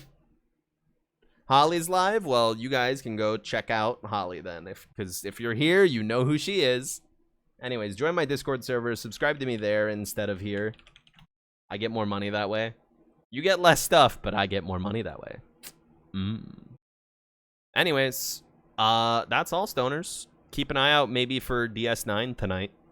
If you're keeping up. Or if you're not keeping up, you can just jump into DS9. It's easy to get into. There's a little bit of continuity that you might miss out on, but even if you haven't seen any Star Trek before, you could just jump on in. It's a good ass show.